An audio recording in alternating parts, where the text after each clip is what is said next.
Namaste class, I welcome you. I am Dr. Rohit Kumar, your academic counselor, Indira Gandhi National Open University. I teaching you a paper BPSC 132. Name is Indian Government and Politics. In previous class, we will discuss about block 1, 2, 3, 4, 5, 6, 5. Now, we will complete block 5 and block 6. Block 5 related to religion and politics, and block 6 related to parties and party system in India. We start with unit 13. Name is secularism. There are some objectives to related this unit. After reading this unit, you will be able to explain the meaning of secularism and secularization. Second one is to explain the issue related to secularism, to streamline main argument in debate on secularism in India. Third one is, and after comparing this unit with unit 14, you underline differences between secularism and communalism. Now, introduction. Secularism is one of the most crucial issues in the current political scenario in world. Yuval Noah Harari, the author of 21 Lessons for the 21st Century, includes secularism among 21 most urgent issues of the 21st century. In India, too, secularism has also been at the core of academic, popular, and political discourse. Some questions are often raised about secularism, about its relationship with religion, state, and other institutions, faith, religious communities, place of individual, democratic values such as freedom and equality, about religion and ethical values. What is secularism? Now we will discuss about what is the meaning of secularism. The central issue of secularism is religion. Secularism is a society implies that the religious supremacy of a community does not lead to discrimination and persecutions of religious minority. Meaning of secularism depend on the extent of relationship religion has with attributes mentioned above. Examples: relationship with religions, state and other institutions, faith, religious communities, place of individuals, democratic values such as freedom and equality about religion, and ethical values. There are three meanings of secularism according to different perspective. One talks about relationship between the religion and the state. It is about the possibility or impossibility of applicability of secularism in India. And the third is about equal respect to all religions or sarva dharma sabhav. This perspective has been reflected in the debate within the Constituent Assembly, popular and academic discourse in India. As you will read in this unit, the debate on secularism in India in the Constituent Assembly and academic discourse has involved three meanings to varying level. The debate on secularism in the Constituent Assembly has resolved around all or some of these issues. According to Rajiv Bhargav, success of secularism depend on certain factors. Basically, Rajiv Bhargav is a professor in Delhi University. Rajiv Bhargav, success of secularism depend on certain factors. These are democracy and independent of the state from pressure of classes and ethnic groups in society, which again depends on presence of state. Democracy depends on pacification of politics, peaceful competitions or competition within violence. In fact, secularism is associated with values which are linked with democracy and equal citizenship. Yuval Noah Harari underlines that it is a secular society, people belonging to different faiths, Hindu, Christians, Muslim, atheists follow certain ethical codes. These ethical codes are enshrined in the value or secular ideas such as truth, compassion, equality, freedom, courage, and responsibility. For secularists, truth is different from belief, and there is no single source as custodians of truth. Compassion implies a deep appreciation of suffering to reduce sufferings in the world in best possible way. Since sufferings are universal, the commitment to truth and compassion's result is in commitment to equality. The search for truth can be achieved with freedom to think, investigate, and experiment. Courage includes value to fight biases and oppressive regimes, to admit ignorance and venture into unknown. Responsibility means to not rely on higher power to address problems facing society. No divine power needs to be credited for it. The developments result for knowledge of human beings themselves as their compassion. Secularism can also prevail in a secular state, but is a secular state.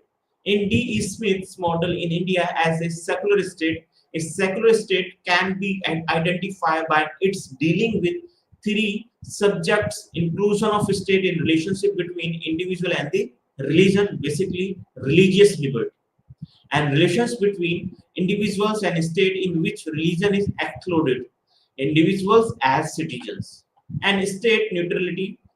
First one we have D. Smith model in India. What is secularism is, there are three subjects. Number one is inclusion, exclusion of state in relationship between individual and the religion. Basically, this is called religious liberty. Religions. Second one is relations between individuals and state in which religion is excluded, related to individuals as citizens, and state. Third one is state neutrality. In Smith perspective, India has prospect of success of democracy. Characteristics of secularism are present in Hinduism. However, there have been challenges in consolidations of secular state in India. Caste and community loyalties, which could easily turn into a communal rivalry and conflict. Glenter finds Smith model of India secularism unconvincing. Countering Smith, he contends that India state depart from principle of secularism by giving subsidies to religious schools and bodies, promoting Hinduism, and compromising to its secular credentials. For him, preconditions for a separate state to success lies in supposing in normative conceptions of religion, which capacity to judge and evaluate religion. In this opinion, the compromise in India on secularism could be visible in the Constituent Assembly. The debate on religious liberty, right to religious worship, religious practice, whether the state should recognize only linguistic minorities or linguistics minority as well as on citizenship, universal civil code, religions-based political reservations, and on state neutrality, whether the state should give instructions in the state-aided schools. Akil Bilugrami contains the notion of secularism as merely states neutrality and equidistance from different religions. Bilugrami rejects the notion and provides alternative notions. He argued that secularism does not emerge in all historical contexts. It emerges in some extents. It emerges where there is a threat of majoritarianism. It can also emerge in the context with are not fully modernist. Secularism is different from secular and secularizations. Secularism is political doctrine. A person may remain secular simultaneously retains her religious identity. Now discuss about secularism in Indian Constitution. Basically, in Indian Constitution, there are some provision in Indian Constitution related to secularism. We will discuss. Indian Constitution did not include the word secularism when its commencement or January 26, 1951. Although secularism was not mentioned in the Constitution, that the fact that independent India became a democracy, secularism was implied in it as a cardinal principle, a fate accompanying not needing its mentions, but it was incorporated in the preamble of the constitutions by 42 constitutional amendment in 1976. Later, the Supreme Court ruled in the Bomaya judgment that secularism is a basic feature of the constitution. Besides, provisions is Articles 25 to 30 protecting the rights of religious minority in the constitutions emerged from debates in the Constituent Assembly of India. These signify values of secularism The question whether word secularism should be included in Indian constitution. What kind of secular state India needed to become? A secular state is a state in a religious country. Whether separations of state from religion was a testimony for secularism, whether a secular state was contingent on a secular society, or whether a state that respect all religions equally mean presence of secularism in India were discussed in the Constituent Assembly on October 17, 1949. The opinions on this question were divided in the Constituent Assembly. Finally, the Assembly decided to not include the word secular in the preamble. However, this was an arrangement among all members to establish India as a secular state, and most of them agreed that separation of religion and state was needed to democratizations of society. Now, there was some debates related to secularism in India. Basically, the post-independent period, gender-based discrimination and inequality become a focus of study in social sciences during the 1975 to 1985, which was known as the International Women Decades. Gender studies become priority agenda of research of Indian Council of Social Science Research and the University Grant Commission. In several universities, centers for women studies were established. Some scholars argue that the women movement in India influenced by women's movement in West, but some scholars disagree with views and argue that feminist movement is rooted in culture and national history of India. Shefali Jha and identified three alternative arguments on secularism, which were debates in Constituent Assembly. She terms the first arguments as no consensus theory of secularism. Basically, in Constituent Assembly, first argument as no consensus theory of secularism. The proponents of this arguments argued that religion should not be a concern of the state. Religion is a private affair, and there should be separation between religion as a private affairs and the state, basically public affairs. People have liberty to practice religion as a private affairs. The state should recognize an individual as a citizen, not a person from a religion. The principal representative of the argument were K.T. Shah, Tajmul Hussain, and M. Masani. The second line of argument also suggests that religion and state should be separated. But their argument was just opposed to first alternative, which the first kind of argument contains religion was a personal matter for the state to intervene. This argument suggests that religion was a system of absolute truth. Association of religion would not weaken the state but would demand religion. Views of the majority, which keep changing, should not be allowed to have a say in democratic state. The third theory, which Shefali Jha describes as equal respect theory of secularism, argue that since in India religion was the most important part of people's life, the state should respect all religion equally along with maintain a distance from religions. The most vocal advocate of the argument was K.M. Munshi. He argued we had to evolve a characteristically Indian secularism. In his opinion, India can not have a state religion, nor can a rigged line be drawn between the religion and the state. In this view, a people's state cannot be founded on a kind of secularism that is contemptuous of religion, since most religions preach tolerance. If the states allow public sphere to religion, it would not lead to intersectarian strife. Jayaprakash Narayan argued that if it was not religion but use of religion for social, economic, and political purposes, that leads to communal violence. Anti-secularism. The point in debates on secularism, which were discussed in the Constituent Assembly, and in the 1950s were discussed in the debate on the theme which occurs later. One such debate represents a term which come to be allowed to a anti-secularism. Like an argument given in the Constituent Assembly, advocates of anti-secularism are not opposed to secularism, but what they are opposed to in the notion of secularism, which suggests separations between religion and the state.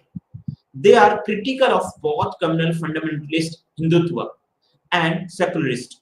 According to advocates of anti-secularism, since India is a religious society, religion and the states cannot be separated. They consider the separation of religion and the state a Western notion which is not applicable to a religious society like India. Roots of real secularism can be traced in Indian tradition, which have been tolerant. Secularism can be achieved by equal respect for all religions, basically Sarva Dharma Sabhav. The main advocates of anti-secularist perspective are Bhikhu Parekh, T. N. Madan, and Ashish Nandi. And anti-secularist perspective are Bhikhu Parekh, T. N. Madan, and Ashish Nandi. Especially, Madan considers secular as a gift of Christianity. T.N. Madan basically a special quotation is Madan considers secularism as a gift of Christianity and Nandi has an anti-secularist agenda to critique secularism. According to Vinayak, they focus on six general themes regarding Indian society: modernity, understanding of culture, civilization, religion and Hinduism, past and present, secularism and secularizations, particularizations and universalism, individualism and communitarianism and neo-Gandhianism, which they share common point that states should respect all religions equally and Indian tradition has been a tolerance tradition. They have differences. Rajiv Bhargava argued that the notion of secularism need to be a reconceptualized or reimagined instead of focusing on state crunch relationship, church relationship. The focusing is the indeed. Number one is secularism should be focused as a response to deep religious diversity. Diversity must be understood as enmeshed in the power relations, hidden potentials of religious relations, domination must be understood. The two moves can help us to view secularism as a response to institutionalization, religion, domination. Secularism is not against religion; it is opposed to institutionalization, religion-based domination. Only by maintaining principal distance in secular states can show critical respect to all religion and philosophical worldview. He explained Indian secularism in terms of notion of principal distance. He stated the idea of principal distance entails a flexible approach to the issue of state inclusion or exclusion of religions and to issues of engagement which are disengagement from religion which is at the level of law order and depends on the content. Now, let's up sum up. Secularism has broadly two meanings: one, separation of religion from the state, and second one is equal respect to all religions by the state or Sarvdharm Sarbhav. Originally, the preamble of Indian Constitution did not mention the word secularism. It was inserted into the preamble by the 42th constitutional amendment. The Constituent Assembly discussed whether secularism should be mentioned in the Constitution, where were three broad arguments in the Constitutional Assembly. One argument suggests that since religion was a personal somehow affair, there was no need to discuss it. Second argument is contended that there should be separation between religion and the states. And third one is argument stated that the state should respect all religion, especially or there should be Sarvdharm Sabhav. Now we will start unit number 14, name is communalism. There are some objectives related to these units, and after reading this unit, you should be able to explain the meaning of communalism. Second one is trace the growth of communalism in India. Third one is discuss relationship between media and communalism and analyzes the relationship between the state and communalism. Now introductions. Identity forms an important aspects of life of an individual or group in a society. In a diverse society, there are multiple factors that shape identity. Such factors are cultures, religions, customs, history, regions, economy, etc. In shaping an identity, the numbers of these factors vary. The numbers and effectiveness of the factors depend on the content in which identity, identities are formed. Even do multiple factors shape an identity, sometimes a single or some of them plays more dominant role than the other factors. This is true of the role of religion also shape an identity As India is a multi-religious society, it is relevant to understand how religion has been shaping identities of people in building harmonious of conflictual relations between people following different religions. What is communalism? Communalism is an ideology which shapes the vision of members of a community forms on the basis of common religion about themselves, other religious communities, nationalism, and the state. In their books, India's struggle for freedom, Bipin Chandra and others underline that communal identity consists of three elements. The first element underlines the belief that people from similar religions community have similar secular interests such as political, economical, social, and cultural interests. The author of the book term is in the first bedrock of communal ideology. The second element denotes that the people belonging to different religious communities do not have common secular interests, social, economical, cultural, or political interests. The third element of phase of communalism show a state in which the relations between different religious communities are seen as a mutually incompatible, hostile, and antagonistic.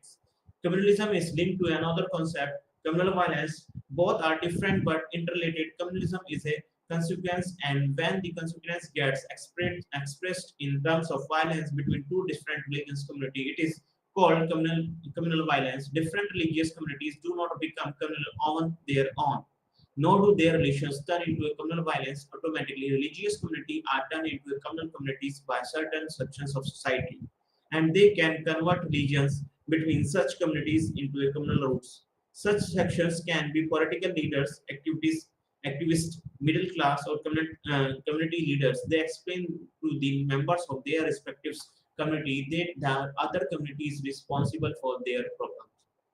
There have been different approaches to the way communalism can be studied. First has been the approach which may be called empiricalist approach used by various scholars like Asghar Ali, where different communal rights, where studies and general conclusion have been drawn. A large number of scholars like Amrit Basu, Brash, Ashutosh Varshney, etc., can be seen have followed this approach to test their theories.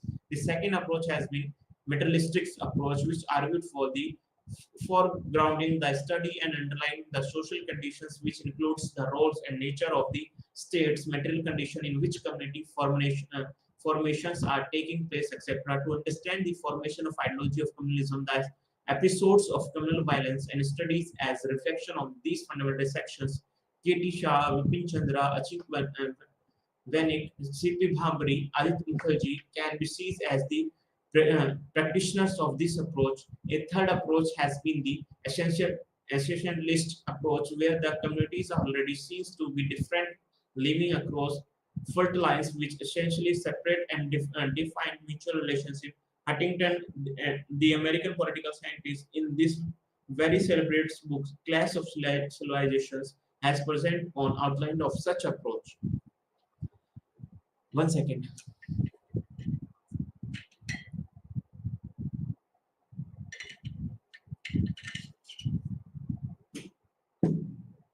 Now we know about origin of communalism.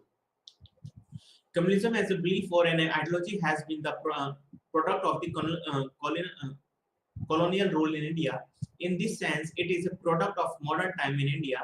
Earlier also, there were large number of instances of intersect or intercult or religious conflict and violence, but they were not communal in this sense. It can be understood from the mid 19th century that communalism in India largely was product of the colonial policies toward different communities, especially after the 1857 revolt. The challenges faced by the colonial rulers in the latter half of the 19th century became the reason for them to decrease policies that promoted communalism. Among these challenges includes criticism of the colonial administration by a new intelligentsia which had emerged in India by mid-19th century. The intelligentsia most often was the product of new English education. This intelligentsia began to realize that people of India were suffering due to the colonial rules transcending linguistic caste, secularization, or cultural identity. The new intelligentsia sought to be generate national consciousness against the colonial administration.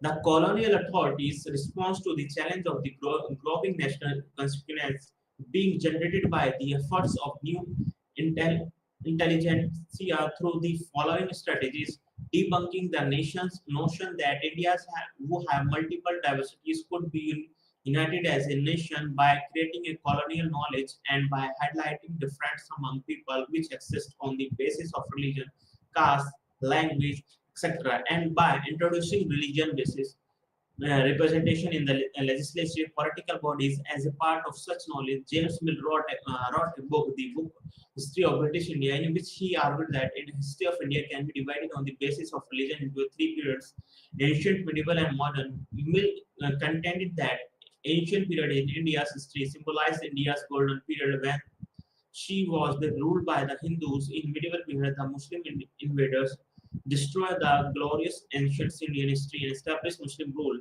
And the modern period denotes the end of the Mughals' rules and establishment of British rules in India.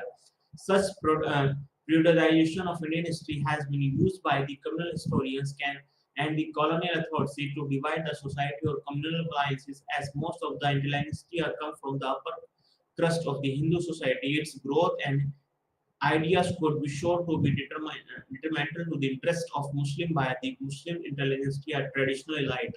Said Ahmad Khan was such a personality in 1987, Dufferin and Calvin and Lieutenant General of UP attacked Congress for being anti-imperialism. Said Ahmad Khan joined the attack thinking that it would increase Muslim shares in administrative professional positions. He believed that with the growth of Hindu intelligentsia and middle classes, the dominance of Muslim decline, solution of dominance lay in embedding Muslim to get English education. For this purpose, they founded Anglo-Mohammedan Anglo-Oriental College in 1875, which later became AIM, Aligarh Muslim University. The demand for reservation in jobs and educational institutions by the middle class soon got conv- uh, conversed with the demand of the Muslim elite for more political power by statutory reservations in the legislature and other bodies. This led to the formation of the Muslim League in 1906, which was also encouraged by the British colonial government. In other example, the British increased sections from among the Hindus to which certain favors which seem to divide the emerging national unity created by the Indian National Congress. The demand for reservation in government jobs and representation of legislative bodies to Muslims resulted in similar demands from some sections of the Hindus, and a competitions between some section of Hindu and Muslim intelligentsia ensued for reservation in government jobs and legislative bodies. Later, these demands were voiced by the Muslim League. In fact, the earlier Muslim intelligentsia and later Muslim leagues represent sections of Muslim landlords and middle classes and their visions. For some historians, Hindu had all the glory which was destroyed by the Muslim invaders, which some historians saw the British has destroyed the glory of Islam.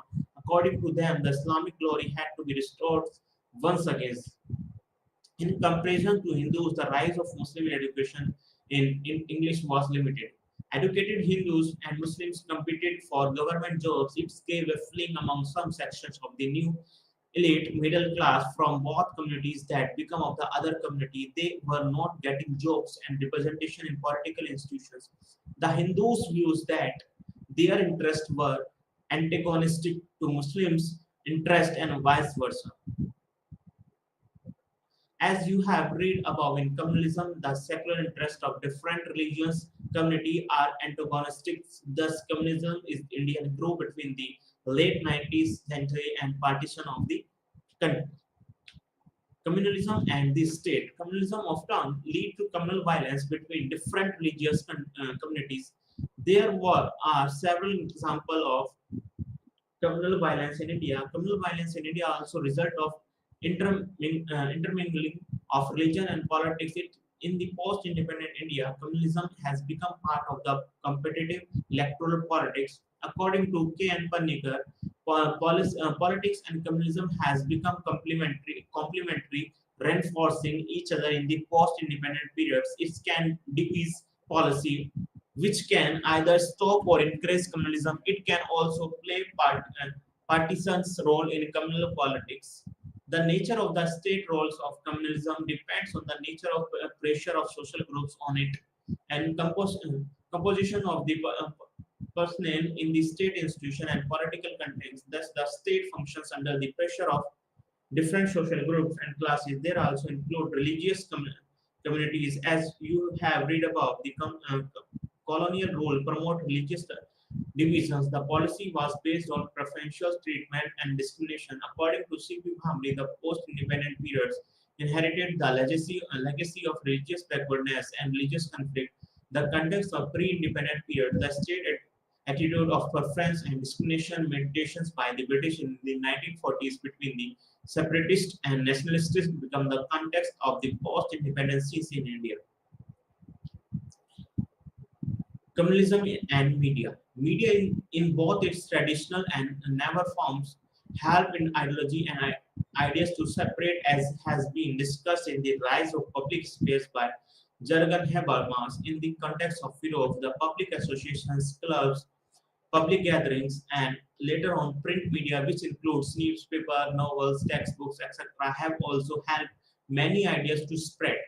Benedict Anderson, for example, called Nation as Imagine Community because it was created because of separate spread of imagine idea of nations by the print media since the 18th century onwards, which media plays a decisive role in generating awareness among the people on several occasions. It has contributed to the spread of communal divide in this century country.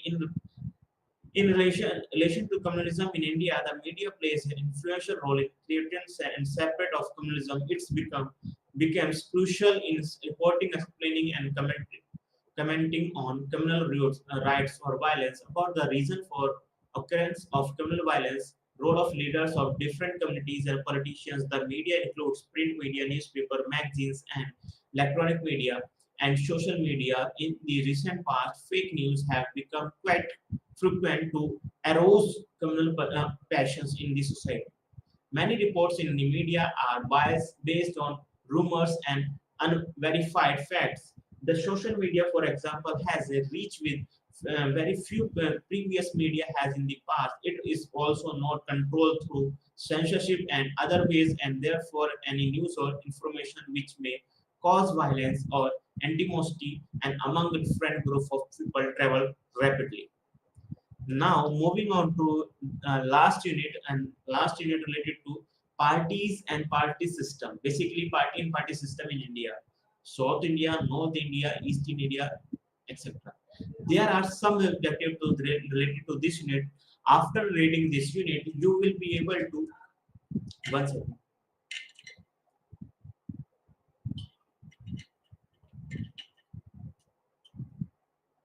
After reading this unit, you will be able to define the party system and regional and state parties.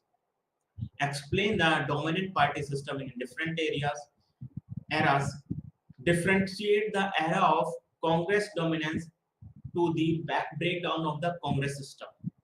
Now, introduction. Party system in a democracy normally refer to the pattern of interaction and competitions between political parties. In India, the patterns of interaction and competition among political parties have has given way to the multiple party system. This kind of characterizations of the party system in however more accurate as of now than that exists a few decades ago. What exists then was the impossible harmony of the Congress party, and this was well characterized by Kothari and Jones as a dominant party system. Such system was a multi-party system in which free competition among political parties occurred, but it was the National Interest Congress which enjoyed a dominant position both in terms of the numbers of seats it had in the parliament and the state legislative assemblies, and in terms of its immense organizational strength. Kothari coined the terms the Congress system, and John called it Congress-dominated system. Basically, in this periods, Rajni Kothari used the term is was Congress system, and Jones called it a Congress-dominated system. Enormous changes has taken place in the party system in recent years. These changes start taking place from 1960 1967 onward. But these have become much more pronounced since in the late 80s and clearly 1990s. The party system has moved away from a once party dominant system to multi-party system. It is also referred to as federalist party system or a colonization party system. Since 2014, the Bharatiya Janata Party has emerged as the single most dominant party in India. We shall in this unit concerns ourselves mainly with the party system that has emerged and developed at the state level in the Indian Union. But before doing so, we will look at religion and state parties in brief since they have grown enormously in recent years and play a crucial role in the shaping the party system in many of the Indian states. Classification of political parties. In India, political parties are classified in two ways, one by the academics, another by the Election Commission of India. The former classifies party based on factors such as their religion, uh, support-based policies, ideology. The Election Commission of India classified them according to percentage of valid votes polled by them in Vidhan Sabha or Lok Sabha elections in a specific number of states. It classifies political parties into three categories: national, state, and registered parties. In its definition of a state parties is the most elaborate. In this definition, a party we call a state party must have been engaged in political activity for a least 5 years and must have won either for percentage the seat in general election or their percentage in the state election. Oliver Health and Yogendra Yadav consider those parties as legion parties, regional parties whose social base are restricted to one or two states. This definition takes into consideration only the social basis of a party and its area of operation. A national party is recognized as a national party if it is recognized as a state party in four or more states. A registered party is a party that is neither recognized as a state or a national party but is registered with the Elections Commission. Such parties are also termed as recognized parties. The definition provided by the Election Commission of Religion Party in India varies satisfactory. Since the definition takes into consideration the past performance of political parties, it is not accepted as a proper definition by the academicians. Now, party systems in India states. State party systems in India have developed in close connection and interaction with the national party system. Closeness of relations between the state party system and the national party system has been termed as the combination of the state party systems by some observers in the recent year. This is a natural considering that India consists of different states. The changes in this national party system have affected the state party systems and in turn transformation in the nature of party competitions at the state level had affected the national party system substantially. The second development, however, is more pronounced in recent years because of the spectacular growth of the religion and the state parties in Indian politics, the era of Congress dominance. The party system in India before 1967 has been a system of Congress dominance. It has been also referred as to Congress dominant system or the Congress system. Till the four general elections, which were held in 1967, state party system in India, like that of national party system, was dominated by the overwhelming presence of the Congress party. The Congress party dominated in almost all the states, but the domination of Congress was not uniform in all states. The Congress, for example, had to face the toughest competition in the former princely state that access to the Indian Union after 1947, whereas in other states it almost had impossible harmony in rules among all the state experts. Jammu and Kashmir, where the National Conference had a dominating presence, Kerala was also an exception because in second general elections in 1957, the CPI emerged victoriously and formed a government along with its allies for 2 years till it was dissolved arbitrarily in 1959. Quick reference to some data will help illustrate the point that Congress was such a dominant force that is secured for comfortably majority in almost all elections to the Lok Sabha and the State Assembly in 1952, 1957, and 1962. Thus, it never secured more than 48% of the votes in the Lok Sabha election, the highest being 47% in 1957. It always secured comfortable majority in terms of seats: 364 seats in 1952, 371 seats in 1957, and 361 in 1962. In the state assemblies, except for a few, it secured comfortable majority almost in all the assembly elections. It secured 42.2% of votes and 68.4% of seats in 1952. Electoral data that indicates the performance of the Congress in the assembly election was slightly poorer than in the Lok Sabha election. This was because of the nature of resistance offered by the oppositions, which includes the state and regional formation. Oppositions to the Congress in the assembly election was much more served than in Lok Sabha election. Bengal and the Congress secured between 3.8.9 and 47.3% of votes, between 63% to 62.3% in seats. In Uttar Pradesh, assembly elections between 1952 and 1952 to 1962, the party secured between 47.9 and 36.3% votes. It's captured between 390 to 249 seats out of the total 430 seats.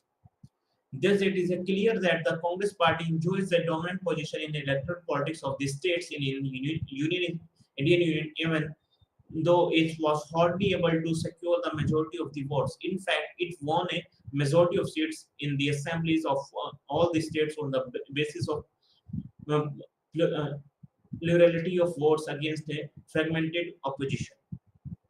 The backwards breakdown of Congress system 1967 to 1989. The dominance of the Congress in the states started crumbling from the mid of 1960. The fall general elections of 1967 marked the intensification of this change. The party system has emerged in the states after that. They continued till 1989.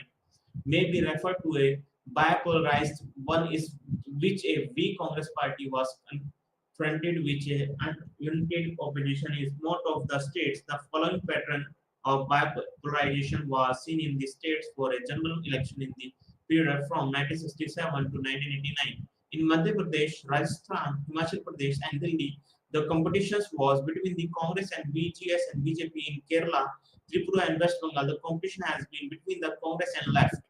In Punjab, Jammu and Kashmir, Andhra Pradesh, Assam, and Goa, a Congress regional parties led alliance emerged. Though the BJP has gained substantially in the northeast and northeastern states, the contest was mainly between the Congress and the various variety of regional party of their alliance. In Tamil Nadu, competition has been mainly between the DMK and non-DMK. Finally, in seven major states, Odisha, Maharashtra, Uttar Pradesh, Bihar, Haryana, Gujarat, and Karnataka, the Congress retained dominance. One can however, add that even in these states, opposition grew stronger as well. We shall notice later, so far as the assembly elections are concerned, the following patterns of bipolarization emerged after the 1967. One way may note that the votes of the Congress party declines much more drastically in the assembly election than in the parliamentary ones. In Madhya Pradesh, Rajasthan, Himachal Pradesh, and Delhi, the non-Congress votes consolidates in favor of the BGS, BJP, Bharatiya Janasangha, and Bharatiya Janata Party. The latter emerged and the second most important party in Punjab, Jammu, Kashmir, Assam, Goa, and Congress regional party by polarization come into existence. Similarly, in the Northeast, a Congress regional parties bipolarization came into existence, though in the case the regional parties were very unstable. Let us have a look at how these changes occurred. We shall refer mainly to the party system that we witnessed in the state assembly election. It has been noted earlier that the Congress had never secured more than 50% of the votes either in the parliamentary or assembly elections, except in some state, but have always secured huge majority in terms of seats.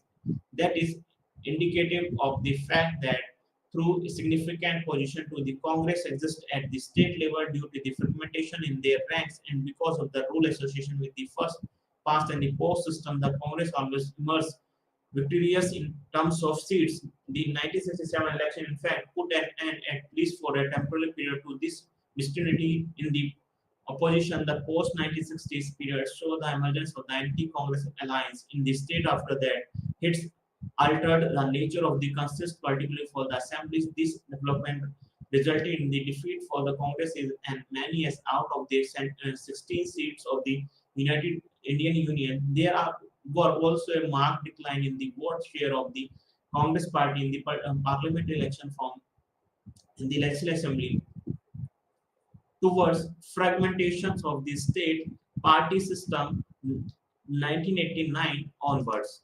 The party system at both levels, national and states, moved toward a fragmentation from the late 1980s or more particularly from the 1990s. What are the features of this fragmentary systems? 1 minute.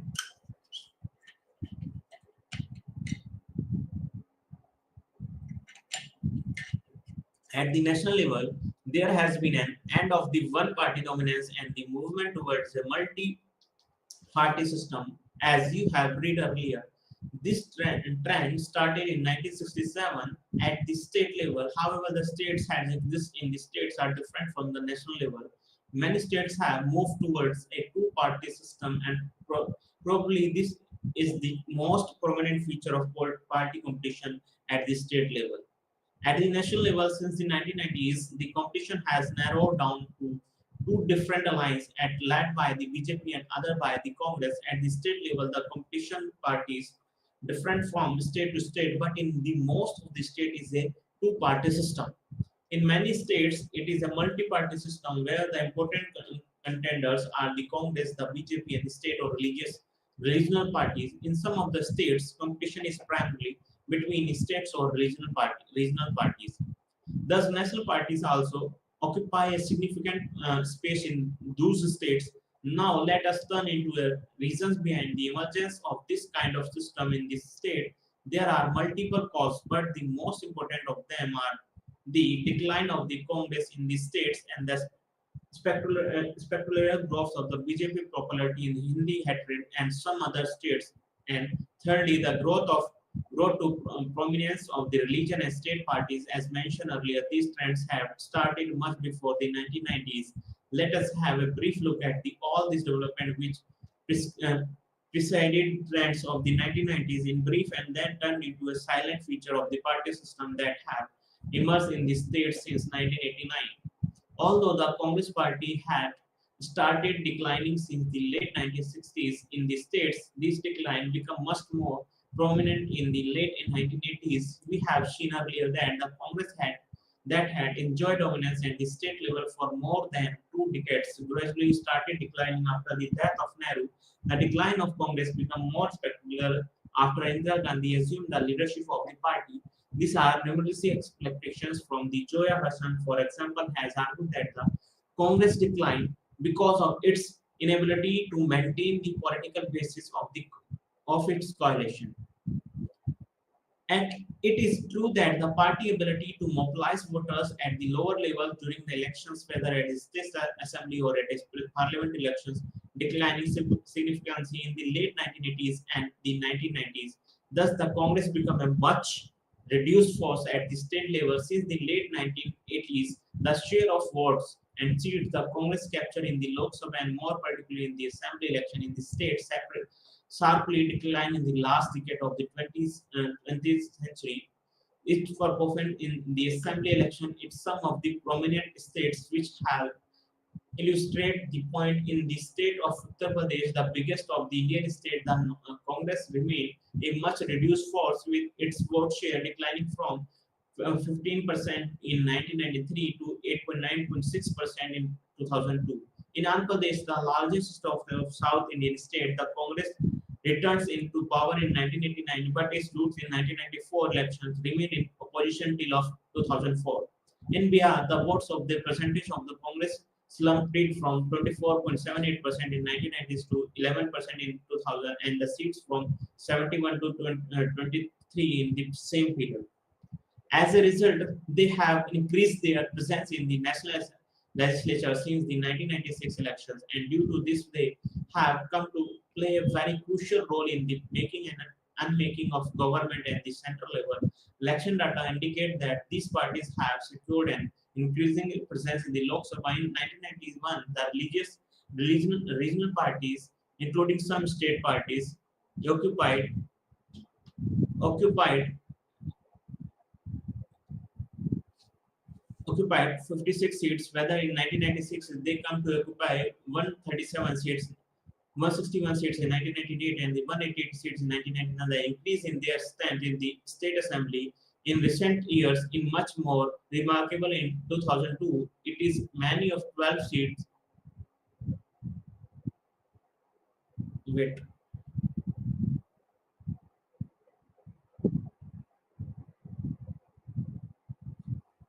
In 2002, it is a many 12 state of Indian Union regional parties occupied a prominent position in the state legislature. Not only have been parties increased their presence in the state legislature, but also formed government at the state level. In some of the states in the 1990s, the Shiv Sena from the first time came to power in Maharashtra along with its ally, the Bharatiya Janata Party. In 1995, the Assam Gano Parishad similarly returned to the power for second time in Assam. 1996, the National Conference come to power in 1996 with a large majority in Jammu and Kashmir. The Dravidian parties, the DMK and AIDMK, basically NDMK, alternated power among themselves in Tamil Nadu in the 1990s. The Telugu Desam Party, basically TDP, returned to power in 1995 and remained in office till 2004. The Akali Dal also formed a government in the state of Punjab in 1997, along with its ally, the BJP. Thus, these parties were increasingly successful at the national and the state level in the 1990s. It is due to these interrelated developments that the party system in the state has undergone significant transformation in recent years, more particularly from 1989 onwards. From a system that was Congress dominated, it has become fragmented. In this fragmented system, the competition is primarily between two parties, whether national or regional, but there are other who occupy a significant position in the party politics of the state. The competition at the state level in recent years and the party system that has emerged as a result may be classified into four main characteristics. To the first categories to the first category belong states like Himachal Pradesh, Madhya Pradesh, Rajasthan, and Gujarat. These states are essentially two-party system in terms of vote and seat share. Included in this category are West Bengal, Kerala, Tripura, Maharashtra, Punjab, which are essentially bipolar states. In these states, either two alliance or one party posed by alliance of two or smaller parties dominates politics. In the second category belong to those states. In the second state category belong to those states like Karnataka, Bihar, Orissa, where there are three or more poles. Though it appears that in future it will drift towards a bipolar system, either due to alliances or due to splits in existing parties. Thirdly, there are states like Uttar Pradesh where a four concerns exist between the BJP, Samajwadi Party, and Bahujan Samaj Party and the Indian National Congress. The fourth category belongs to those states in which a bipolar or two-party system exists, but there is also an increasing growth of a third party. The third party may not be strong enough to capture a large number of seats, but have a significant vote share. Now, unit number 15, parties and party system now completed in let's up sum up. In this unit, we have principally analyzes the party systems that emerge as development and developed at the state level in India since independence, which a focus on the transformations which has taken place recently. We confine our discussion to the broad features of the state party system. We have also dealt with regional and state parties in brief since They have grown a great deal in recent years and are playing a crucial role in shaping the party system in most of the Indian states.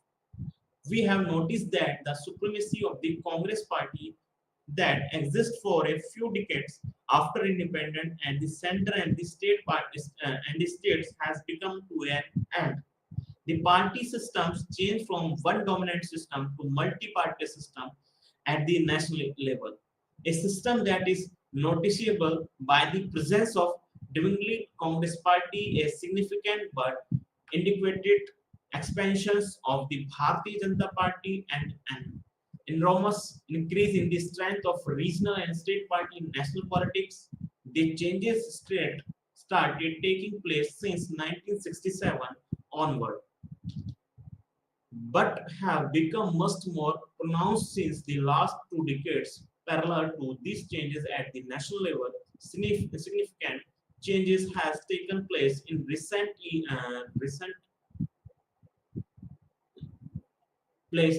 at the state level from a state that was dominated by the Congress is has transformed into a fragmented essentially with features of bipolarity. Basically, uh, from a system that was dominated by the Congress, it has transformed it into a fragmented, essentially with features of bipolarity. In this fragmented system, the competition is primarily between two parties by the national or regional. There are indications that this fragmented system will stay, and the possibility is that more and more states will move toward a bipolar state system. Now this unit is completed, and now this book also completed. Paper name is BPSC 132. In last unit, the name is parties and party system. I also believe that you will be able to understand. I understood what is party system and what is regional party, what is state party and what is national party, and competition between them, state parties and central party, and what is the term. You also know bipolar, multi-party system, bipolarity in party system.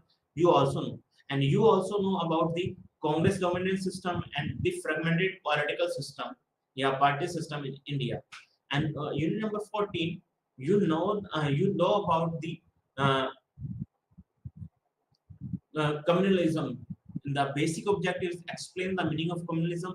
You understand, trace the growth of communism in India is in pre-independent era and post-independent era. What is communalism in India? Now is present or not. You also discuss in reading about some newspapers, books, notes, etc.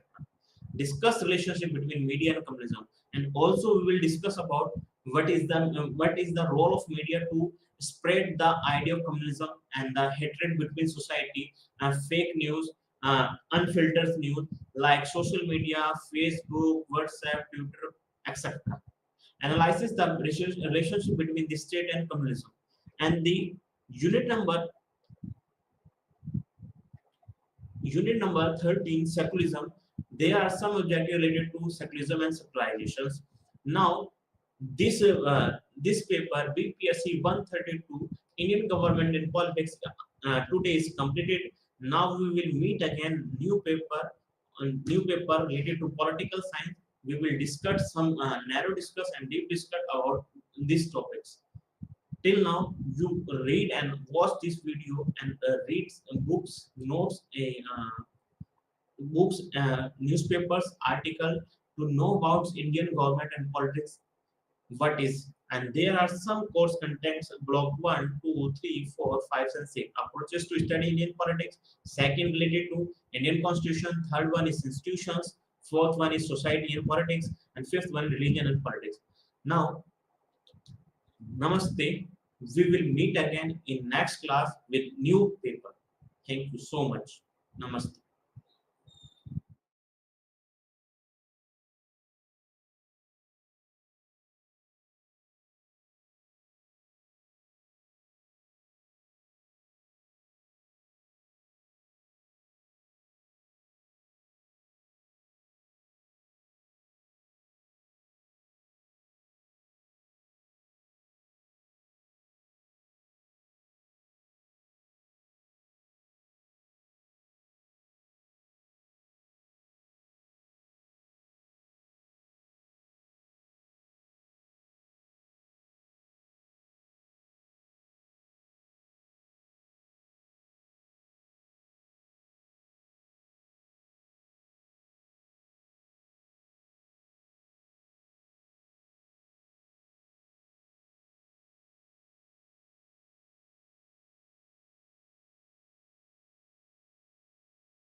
ఈరోజు మనము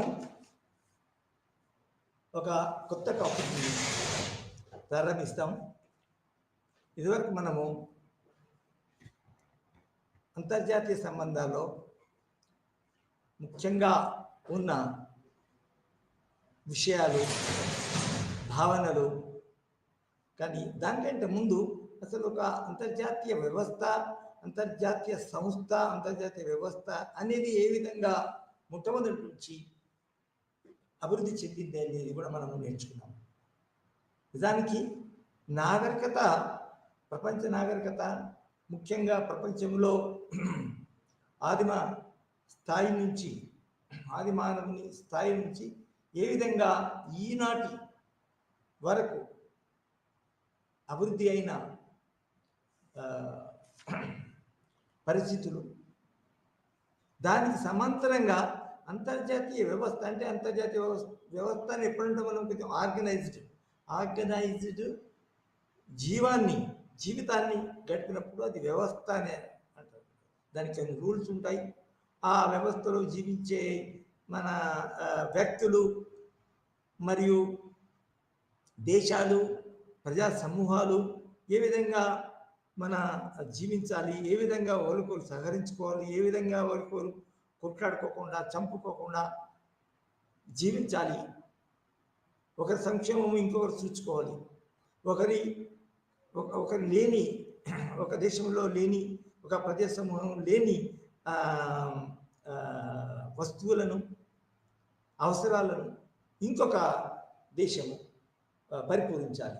ఎందుకంటే సామాన్యంగా ప్రకృతి సిద్ధంగా ఉన్నప్పుడు కొన్ని ప్రాంతాల్లో, కొన్ని ప్రజా సమూహాల్లో కొన్ని వస్తువులు ఎక్కువ ఉంటాయి, కొన్ని వస్తువులు తక్కువ ఉంటాయి. ఫర్ ఎగ్జాంపుల్ ఇప్పుడు మనకి సింగపూర్ ఉందని, సింగపూర్ చాలా డెవలప్ అయింది అందరికీ, కానీ అందులో వ్యవసాయం కానీ తర్వాత మన దాని యొక్క మన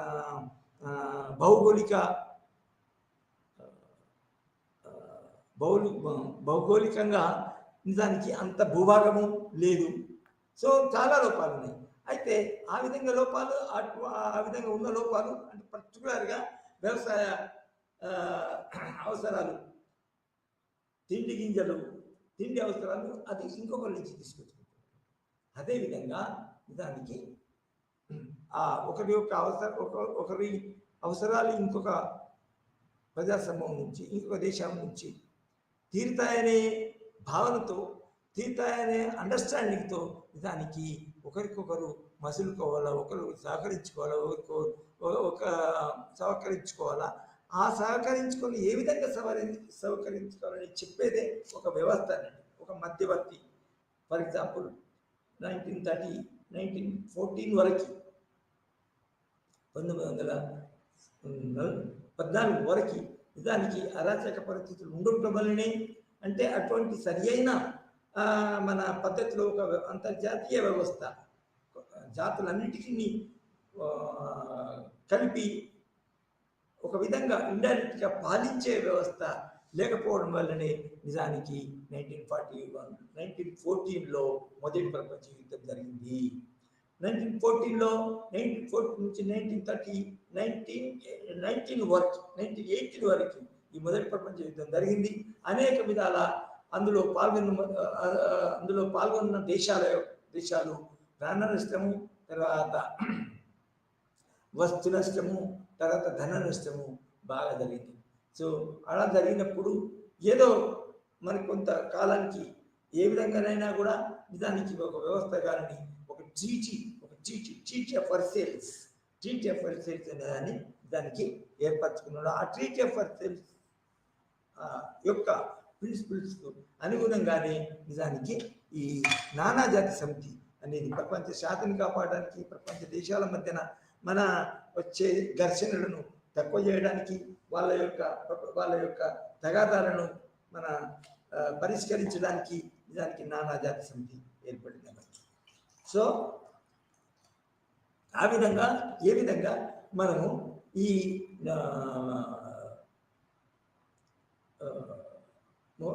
అంతర్జాతీయ వ్యవస్థ అనేది డెవలప్ అవుతుంది. ఒక విధంగా ఒక స్టేజ్ అంటే అంతర్జాతీయ వ్యవస్థ అనేది నిజానికి ఇదివరకు కూడా ఉండొచ్చు. 1930,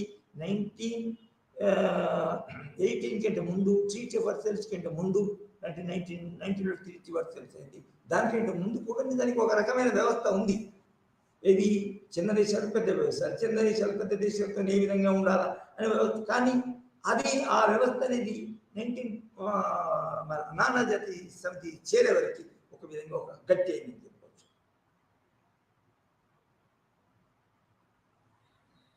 ఒక విధంగా డెవలప్ అయినట్టు చెప్పవచ్చు.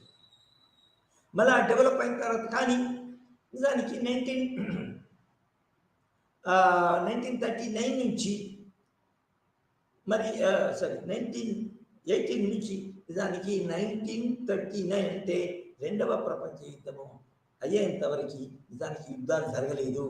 కానీ ఒక రకంగా లోపల అంటే ఫర్ ఎగ్జాంపుల్ 1919లో జరిగిన ట్రీటీ ఆఫ్ వర్సెల్స్ అంటే ఆ ట్రీటీ వర్సెల్స్ ప్రకారంగా ఒక కొన్ని దేశాలు మన నష్టపోయినవి, కొన్ని దేశాలు లాభపడ్డాయి.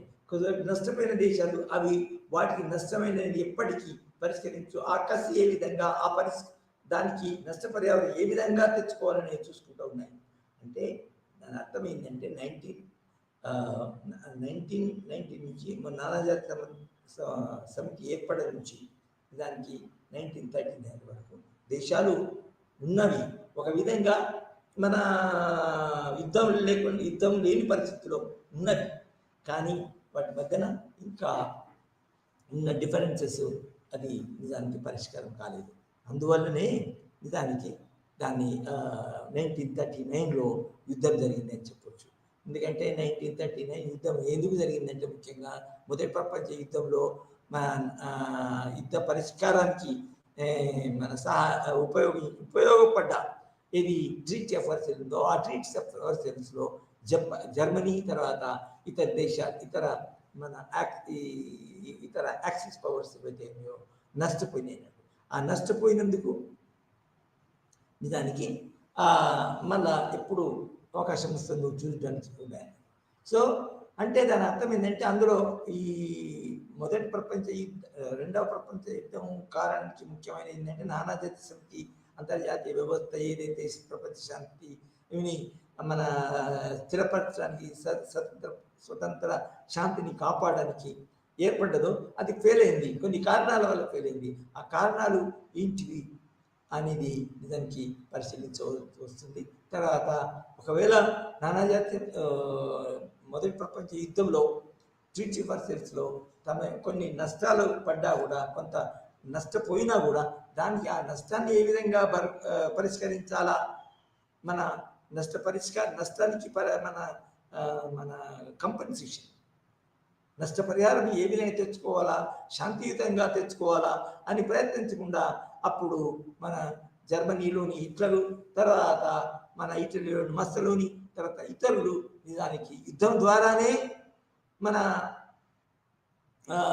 అది మన నష్టపరిహారం తీసుకోవాలా, ఇతర దేశాలను పై దండెత్తి వాళ్ళ దేశాల యొక్క మన ఫర్ ఎగ్జాంపుల్ మన ఇది ఒక లక్షల మంది యూదులను ఇది హిట్లర్ తన యొక్క ఫ్యాసిస్టు మన బలంతో తర్వాత తన దేశాన్ని ఇట్లా మొత్తం ప్రపంచానికి అందరినీ జయించాలనే ఉద్దేశంతో నిజానికి యూదులను చంపించాడు. తర్వాత ఇతర దేశాలను ఆక్యుపై చేసుకున్నాడు. నిజానికి చివరికి నిజానికి రష్యా యొక్క మన ప్రాంతాన్ని కూడా అతను మన స్వాధీనపరుచుకున్నాడు. అప్పుడు నిజానికి ప్రపంచం అంతా కదిలింది. ఏది ఈ హిట్లర్ యొక్క నాయకత్వంలో ఉన్న ఫ్యాసిస్ట్ మన దేశాలను ఫ్యాసిస్ట్ యాక్సిస్ పవర్స్ వాళ్ళను ఎదుర్కోవాలని, ప్రపంచ శాంతిని కాపాడాలని, ప్రపంచంలో డెమోక్రసీని కాపాడవాలనని నిజానికి అటు రష్యా కూడా నిజానికి రష్యా, అమెరికా, తర్వాత బ్రిటన్, ఫ్రాన్స్ ఇవన్నీ దేశాలు అంటే మన మొదలైన ఇది ఈ ఇస్లామిక్ ఫ్యాసిస్ట్ కూటమిని ఎదుర్కొని వాళ్ళని ఓడించాలని చేసినారు. సో అది అంత పెద్ద యుద్ధం అనుకోవచ్చు, రెండవ ప్రపంచ యుద్ధం. అయితే అక్కడ డిసైడింగ్ ఫ్యాక్టర్స్ నిజానికి మళ్ళీ ఏది శాంతి మన యుద్ధాన్ని ఆపడానికి కావాల్సింది నిజానికి వాళ్ళ ఆఖరికి ఏంటంటే మన న్యూక్లియర్ పవర్, అణు అణు అణుశక్తి, అణ్వాయుధాల యొక్క శక్తి అనేది ఎంతవరకు ఉంటుంది, ఏ విధంగా ఒక దేశం అణ్వాయుధాల శక్తిని సంపాదించి అణ్వాయుధాలను పెంపొందించుకొని ఇతర దేశంపై దండెత్తగలది అని, మళ్ళీ అదేవిధంగా ఇతర దేశాలను దండేస్తుంది. కానీ అదేవిధంగా ఆ అణ్వాయుధాలతోనే తర్వాత ఎవరైతే దండెత్తారో ఆ దండెత్తారో ఆ అణ్వాయుధాల దేశాలకు వ్యతిరేకంగా కూడా మళ్ళా శత్రు దేశము అణ్వాయుధాలను సంపాదించుకుంది. ఈ దేశం యొక్క దేశంపై అణ్వాయుధాలను ఉపయోగించి తర్వాత అణ్వాయుధాల యుద్ధం అనేది సామాన్యంగా కంపల్సరీ అనేది ఒక రకమైన డెవలప్మెంట్, కంపల్సరీనెస్ అనేది తప్పదని విధంగా మన ఈ రెండవ ప్రపంచ యుద్ధం చూపింది. ఎందుకంటే రెండవ ప్రపంచ యుద్ధం అందమైపోయింది. మన జపాన్, మన అమెరికాలోని పెర్ల్ హార్బర్లో మన అంత ఇది మన ఆటబాంబు వేసినప్పుడు తర్వాత దానికి ధీటుగా దానికి ప్రత్యేక రియాక్షన్గా మన అమెరికా ఏ విధంగా జపాన్లోని హిరోషిమా, నాగసాకి ప్రాంతాల్లో అణ్వాయుధం నిలిచారు, అక్కడికి యుద్ధం అవుతుంది. ఎందుకంటే జపాన్ అంతా పూర్తిగా నాశనమైందన్నాడు. ఈ నాశనమైన తర్వాత యుద్ధం ఏం చేస్తుంది? సో యుద్ధం ఆ విధంగా అణ్వాయుధాల ఉపయోగంతో యుద్ధం అయింది.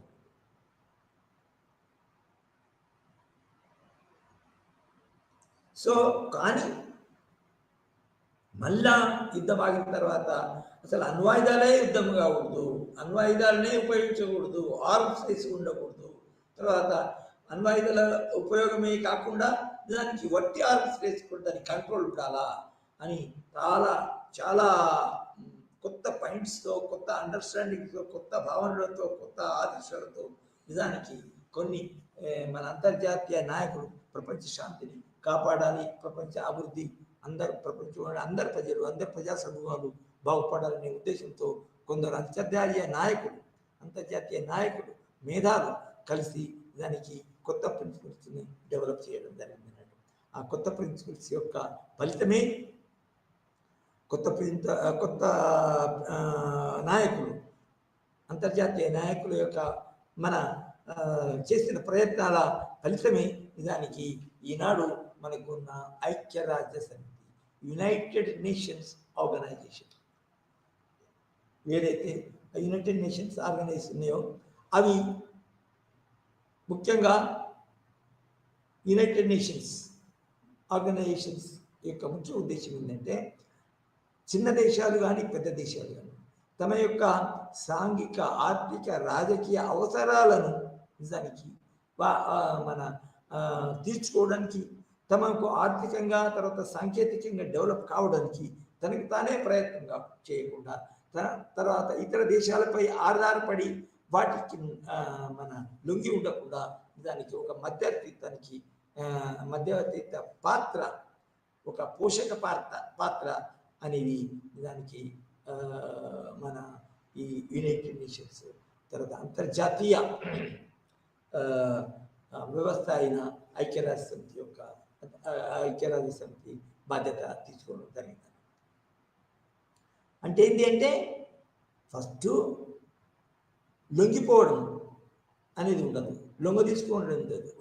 ఒక మన బలవంతమైన దేశము బలహీనమైన దేశాన్ని పూర్తిగా ఆర్థికంగానో తర్వాత మన సాయుధ సంపత్తితోనో తర్వాత నా ఆయుధాలు నీకు ఇస్తాను, నీ సమస్య వచ్చినప్పుడు అంటే ఆ విధంగా కూడా ఆధారపడకుండా అది ఈ అంతర్జాతీయ వ్యవస్థ అయిన ఈ మన ఐక్యరాజ్య సమితి, యునైటెడ్ నేషన్స్ ఆర్గనైజేషన్ అనేది ఏర్పడడం జరిగింది, ఏర్పాటు వల్ల జరుగుతుంది.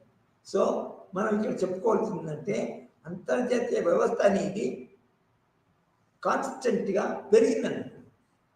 పెరిగిందండి. అంటే ఇప్పుడు నిజానికి ఒక చిన్న దేశం కానీ పెద్ద దేశం కానీ ఇతర దేశం నుంచి ఎందుకు దండెత్తుతుంది? అనేక అవసరాలు. సో ఆ అవసరాలు ఏదైతే ఉన్నాయో ఇప్పుడు నిజానికి మన యునైటెడ్ నేషన్స్ ఆర్గనైజేషన్స్ అనేది తీర్చదండి. తీర్చినప్పుడు చాలా దేశాలు ఇది ఇతర దేశాలకి లొంగిపోకుండా నిజానికి అంతర్జాతీయ సమితి అయిన ఐక్యరాజ్య సమితిని కోరుకుంటుంది, వాటి సహాయం కోరుకుంటుంది. తర్వాత ఒకవేళ లోన్స్ కనుక, అప్పులు కనుక, సహాయం కనుక చేస్తే మళ్ళీ అది కొంతవరకు అప్పుడు మళ్ళీ తీసుకుంటుంది, లేకపోతే ఫ్రీగా ఇవ్వడం కూడా జరుగుతుంది. ఎందుకంటే అంతర్జాతీయ వ్యవస్థ అయిన ఈ ఐక్యరాజ్య సమితి కూడా దానికి ఫండ్స్ ఉంటాయి. అనేక డోనర్ కంట్రీస్, పెద్ద పెద్ద డెవలప్ అయిన కంట్రీస్ దానికి డొనేషన్ ఇస్తాయి. సో అయితే నిజానికి ఒక రకమైన అయితే ఒక క్వశ్చన్ అడగవచ్చు, మన అంతర్జాతీయ వ్యవస్థ, అంతర్జాతీయ వ్యవస్థ అయిన ఐక్యరాజ్య సమితి ఉంది కదా సార్, మరి ఈ వ్యవస్థ ఇది మన ఇప్పుడు జరుగుతున్న 3 సంవత్సరాల నుంచి జరుగుతున్న మన మన ఉక్రెయిన్ మరియు రష్యాల మధ్యన ఎందుకు యుద్ధం ఆపలేదు అంటే, ఇక్కడ నిజానికి మన పెద్ద పెద్ద రాజ్యాలైన, సూపర్ పవర్స్ అయిన మన రష్యాను, తర్వాత అమెరికా ఇంకా నిజానికి వెనుకటి వాళ్ళని, ఇదివరకు వాళ్ళని తమ యొక్క పాలిటిక్స్, తమ యొక్క ఆధిపత్య రాజకీయాలను కొనసాగిస్తున్నాయి అని చెప్పచ్చు. అంటే యుఎన్ఓ ఇంకా బలవంతం చేయాలి, యుఎన్ఓని ఇంకా బలవంతం చేయాలి. నిజానికి యుఎన్ఓలో కూడా కొన్ని ఎట్లా ఉన్నాయంటే, ఇప్పుడు ఉదాహరణకి మనము ఆర్గనైజేషన్స్ ఏ ప్రిన్సిపల్స్తో యుఎన్ఓ నడుస్తుందో, ఆ ప్రిన్సిపల్స్ ఇంకా సరిపోతలేవు. ఫర్ ఎగ్జాంపుల్, అదేవిధంగా ఏ దేశం అయితే దండెత్తడానికి ప్రయత్నం చేస్తుందో ఆ దేశాన్ని ఆపడానికి, మిలిటరీ ద్వారా ఆపడానికి, ఏదో మధ్యవర్తి చేసి ఆపడానికి నిజానికి యుఎన్ఓకి అంత శక్తి లేదు. అంతేకాకుండా యుఎన్ఓ మన యుఎస్ఏ, ఫ్రాన్స్, తర్వాత చైనా, దాని తర్వాత మరి ఈ బ్రిటన్, దాని తర్వాత రష్యాకు ఇంకా సెక్యూరిటీ మన స్పెషల్ పవర్స్ ఉన్నాయి. ఇంకా యుఎన్ఓ ఏమైనా డెసిషన్ తీసుకుంటే ఆ యుఎన్ఓ డెసిషన్ని దానికి ఏ 5-6 దేశాలు ఉన్న సెక్యూరిటీ కౌన్సిల్ ఒకటి ఉంది. ఆ కౌన్సిల్లో మెంబర్స్ ఏ మెంబర్ అయినా కూడా ఈ వీటో పవర్ యూజ్ చేస్తే ఈ సెక్యూరిటీ కౌన్సిల్ యొక్క నిర్ణయము ఆపబడుతుంది, దాన్ని అమలు చేయడానికి వీలేదు. సో దానివల్ల కూడా నిజానికి మన ప్రపంచ శాంతిని మన యుఎన్ఓ నెలకొల్పలేకపోతారు. అది ఎంత ప్రయత్నాలు చేసినా కూడా ఈ సెక్యూరిటీ కౌన్సిల్లో ఉన్న స్పెషల్ మెంబర్స్ ఎవరైతే ఉన్నారో, అమెరికా, ఫ్రాన్స్, దాని తర్వాత మన చైనా, తర్వాత ఇంకా రష్యా, ఇండియా ప్రయత్నం చేస్తుంది కానీ ఇండియాకి లేదు, అంత పెద్ద దేశమైనా కూడా. సో ఈ ప్రత్యేక దేశాలకి ప్రత్యేక హక్కులు, వీటో హక్కులు ఉండడం వలన యుఎన్ఓకి నిజానికి నిర్ణయాత్మకంగా మన డెసిసివ్ పవర్స్ లేకుండా పోవడం యుద్ధాలను ఆపలేకపోతుంది. కానీ అయినా కూడా అనేక రంగాల్లో ఇది సాంఘిక, ఆర్థిక, సాంస్కృతిక రంగాల్లో యుఎన్ఓ చాలా పనిచేస్తుంది. ఫర్ ఎగ్జాంపుల్ విద్య, మరి ఆరోగ్యము, child development, women's development. For example మీకు తెలుసు అనుకుంటా, మీరు మన 10th క్లాస్లోనూ, తర్వాత ఇంటర్మీడియట్లోనూ చదివి ఉంటారు. ఈ విధంగా యుఎన్ఓ మరి అన్ని దేశాలకి చాలా సహాయం చేస్తుంది. నిజానికి మన డెవలప్ కంట్రీస్ లోని నిజానికి దాని యొక్క బ్రాంచెస్ కూడా ఏర్పరచుకొని సలహా పరంగా ఆ దేశాలకి మన తోడ్పడుతుంది. అదేవిధంగా కొన్ని మన ఆర్థిక వనరులు, తర్వాత డబ్బు కూడా సహాయం చేయడం జరుగుతుంది. సో అయినా కూడా ఇటువంటి పరిస్థితులు ఇంకా తలెత్తుతున్నాయి. ఉక్రెయిన్ మరియు రష్యా యుద్ధం దీనికి ఉదాహరణ. సో ఈ విధంగా మనము 1945 వరకు ఐక్యరాజ్య సమితి.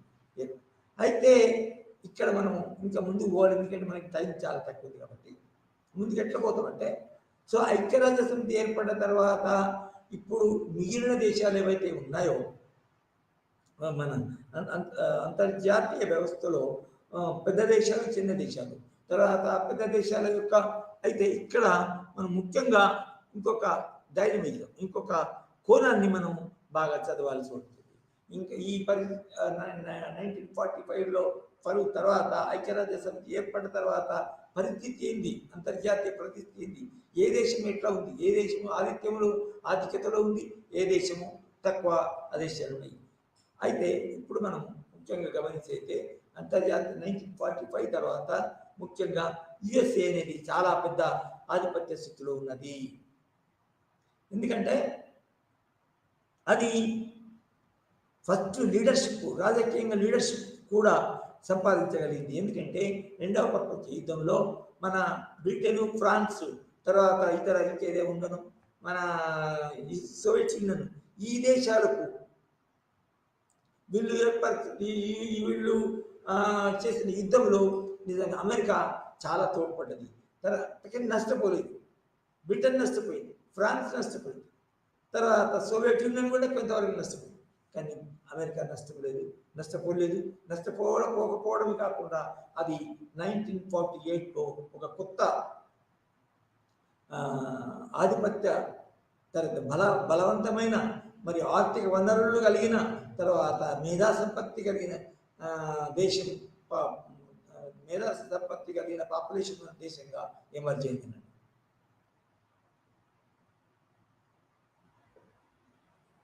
సూపర్ పవర్ అంటే దాన్ని super power is one which has got, మనం ఇదివరకు నేచురల్ రిసోర్సెస్ మొట్టమొదటి లెక్చర్లు నేర్చుకున్నాం కదా.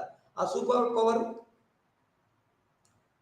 పవర్ ఏదైతే ఉందో ఆ సూపర్ పవర్ స్థాయిని అది చేరుకుంది అన్నట్టు. సూపర్ పవర్ ఏంటంటాము, సూపర్ పవర్ అంటే ఇతర దేశాల కంటే అన్ని రంగాలలో ఆధిక్యత కలిగి ఉండడం, రిసోర్సెస్లో ఎక్కువ రిసోర్సెస్ కలిగి ఉండడం, భూభాగంలో ఎక్కువ భూభాగం కలిగి ఉండడం, పాపులేషన్లో ఒక నార్మల్ దానికంటే ఎక్కువ పాపులేషన్ కలగడం. అంటే అధిక పాపులేషన్ లెక్క చైనా, ఇండియాలో కాకుండా కావాల్సినంత, for example it is America has been having nearly ఒక కావాల్సినంత పాపులేషన్, తర్వాత అంతేకాకుండా మన దానికి తగిన సైన్యం కూడా ఏర్పరచుకుంది. సో అది ఒక సూపర్ పవర్గా ఏర్పడింది. తర్వాత దాన్ని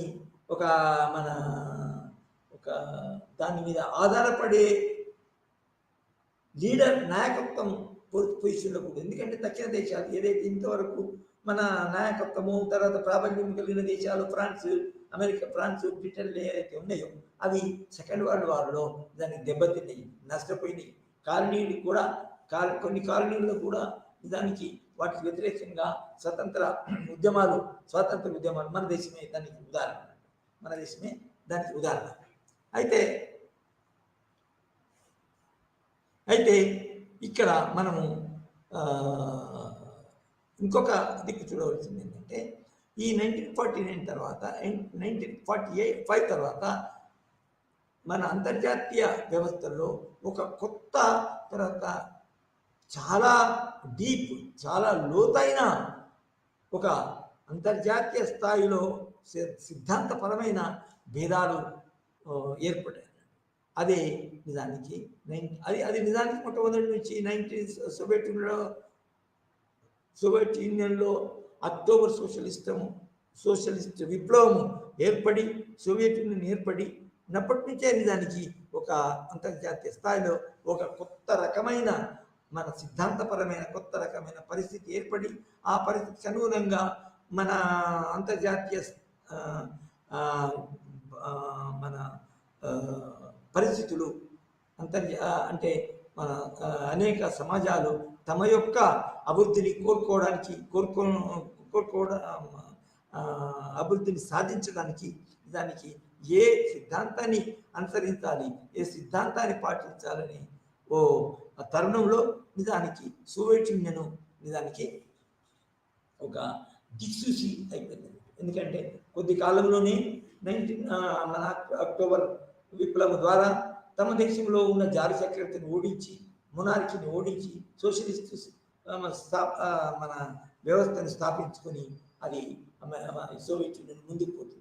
అప్పటి నుంచి నిజానికి 1945 వరకు దానికి చాలా ఫాస్ట్గా డెవలప్ అయింది సోవియట్ యూనియన్. ఇది సోషలిస్ట్ పద్ధతులు అనుసరించడం వల్ల నిజానికి. అయితే ఆ రెండవ ప్రపంచ యుద్ధానికి ముందు 1945 ముందు ఈ పరిస్థితి ఉంది. కానీ 1945లో ఈ యొక్క పద్ధతి ఇంకా షార్ప్గా అయిన ఈ ఐడియాలజికల్ సిద్ధాంతంలో ఐడియాలజికల్ మన రైవల్రీ ఇంకా పెరిగింది. అయితే అయితే ఇదివరకు లెక్క ఒక ఐడియాలజీ కలిగిన యుద్ధాలు కాదు ఇదివరకైనా యుద్ధాలన్నీ దానికి తాము రక్షించుకోవడం, సెల్ఫ్ తమ యొక్క సెక్యూరిటీ, తర్వాత ఇతరుల యొక్క భూభాగాన్ని స్థాపించుకొని మనం ఎక్కువ కావడము ఒక అనార్కిక్ పరిస్థితి అయితే. సో 1945లో ఒక డెమోక్రసీ, హ్యూమన్ రైట్స్ ఒకవైపు, తర్వాత సోషలిస్ట్ది ఒకవైపు, సోషలిస్ట్ సిద్ధాంతం ఒకవైపు, నిజానికి ఈ ఈ కాలంలో 1945 నుంచి మొదలుకొని నిజానికి ఒక కొత్త రకమైన సిద్ధాంతపరమైన రైవల్రీ అనేది ప్రపంచ స్థాయిలో ఏర్పడింది. సో ఆ సిద్ధాంతపరం ఏంటంటే ఆ సిద్ధాంతం యొక్క ఏంటంటే ఆ సిద్ధాంతాల ప్రకారం మన ప్రపంచం ఒక రకంగా బ్లాక్స్గా విడిపోయింది. ఒక మన అమెరికా, ఫ్రాన్స్, ఇటలీ ఈ డెమోక్రసీ మరియు క్యాపిటలిజంను అనుసరిస్తూ, తర్వాత ఒక మన సోవియట్ యూనియన్లో ఏర్పడ్డ సోషలిస్ట్ సమాజము, తర్వాత సోవియట్ దాని నాయకత్వంలో అది దిక్సూచిగా నిజానికి ఇతర దేశాలకు కూడా సోషలిస్ట్ యొక్క సాంఘిక మన ఆర్థిక వ్యవస్థను ఏర్పరచుకొని క్యాపిటలిస్ట్ వ్యవస్థను నిజానికి మన నాశనం చేయాలని, తర్వాత ఓడించాలని అది పూనుకున్నాయో, అట్లా కాకుండా సోషలిస్ట్ వ్యవస్థ ఏర్పడకుండా నిజానికి అమెరికా, ఫ్రాన్స్, తర్వాత బ్రిటన్ నిజానికి సోవియట్ యూనియన్ వ్యతిరేకంగా ఏర్పడాడు. సో ఇప్పుడు ఏంటి పరిస్థితి? మొత్తము 1945 తర్వాత మొదలైన ఏర్పడ్డ పరిస్థితి నిజానికి ఒక బ్లాక్స్ పరిస్థితి. క్యాపిటలిస్ట్ బ్లాక్ ఒక దిక్కు, communist bloc or socialist bloc ఇది సోవియట్ యూనియన్ నాయకత్వం. అయితే ఈ సైద్ధాంతిక మన ఘర్షణ, సైద్ధాంతిక వ్యతిరేకత, ఒకరికి వ్యతిరేకత నిజానికి అది ఒత్తిడి కాదు, ఒక సిద్ధాంత కోసం కొట్లాడుతున్నాడు కాబట్టి అది గట్టి ఉంటుంది. యుద్ధం ఆర్మ్స్తోనే కొట్లాడడం కాదు. అసలు ఎట్లుంటుందంటే మన మా యొక్క ఐడియాలజీ, మా యొక్క సిద్ధాంతము, మేము మా సమూహము అనుసరించే సిద్ధాంతం కరెక్ట్ అయిందని, మీరు పాటించే సిద్ధాంతం కరెక్ట్ కాదు, అది క్యాపిటల్ సిద్ధాంతం అని సోవియట్ యూనియన్ను మన అమెరికన్ బ్లాక్ను క్రిటిసైజ్ చేయడము, విమర్శించడము, తర్వాత మన అంతర్జాతీయ విధానాలలో కూడా, అంటే విధానాలు అంటే పాలసీలు, ఫర్ ఎగ్జాంపుల్ సోషలిస్టు బ్లాక్ను సోషలిస్ట్ మన పాటించే దేశాలను మెంబర్స్ని ఎక్కువ చేయడం, ఏది సోవియట్ యూనియన్. ఎట్లా? ఫర్ ఎగ్జాంపుల్ తమకు అనుకూలంగా, ఇప్పుడు ఉదాహరణకు దిక్కు మన ఇది యాంటీ కాలోనియల్ మూమెంట్స్ అవుతాయి, నేషనల్ మూమెంట్స్ అవుతాయి, అది స్వాతంత్రానికి పోరాటాలు అయితే ఆ స్వాతంత్ర పోరాటంలో దాన్ని మన సోవియట్ కానీ, లేకపోతే మన ఇది సోవియట్ యూనియన్ కానీ, లేక మన అమెరికా కానీ, అవి మన సిద్ధాంతానికి అనుకూలంగా ఉంటాయి. మనం ఒకసారి దాన్ని ఎన్నిక చేస్తే మనకు అనుకూలంగా ఉంటాయి. కాబట్టి ఆ స్వతంత్ర పోరాడుతున్న దేశాలలో మన జోక్యం చేసుకొని సహాయం చేసి, మిలిటరీ పరంగా సహాయం చేసి దానికి తమ యొక్క బ్లాక్లో చేర్చుకోవడము, అంటే సోవియట్ యూనియన్ అయితే సోషలిస్ట్ బ్లాక్లో పెరగడం, ఎక్స్పాండ్ చేయడం, అమెరికా అయితే అమెరికన్ క్యాపిటలిస్ట్ బ్లాక్లో చేర్చుకోవడం జరిగాయి. ఇది చాలా రోజులు జరిగింది. ఇట్లా 1945 నుంచి అనుకోవచ్చు, అంటే కొద్ది రోజులు సోవియట్ యునైటెడ్ నేషన్స్ ఏ విధంగా మన ప్రవర్తిస్తుంది, దాని యొక్క ఇంపాక్ట్ ఏంటి, దాని యొక్క ఇన్ఫ్లుయెన్స్ ఏందని చూసి కొన్ని రోజులు దానికి ఎక్కువ ఘర్షణ కానీ, యుద్ధాలు కానీ, మన సైద్ధాంతిక పోరాటాలు కానీ బాగా స్ట్రాంగ్గా జరగలేదు. కానీ దాని తర్వాత మారిన పరిస్థితుల ద్వారా మారిన పరిస్థితులలో తర్వాత మన ఏంటిది యునైటెడ్ నేషన్స్ ఏర్పడ్డ పరిస్థితి యునైటెడ్ నేషన్స్ సాక్ష్యంగా ఉన్నది. సో ఆ పరిస్థితులు తగిన విధంగా నిజానికి వదులుకున్నాయి అని చెప్పవచ్చు.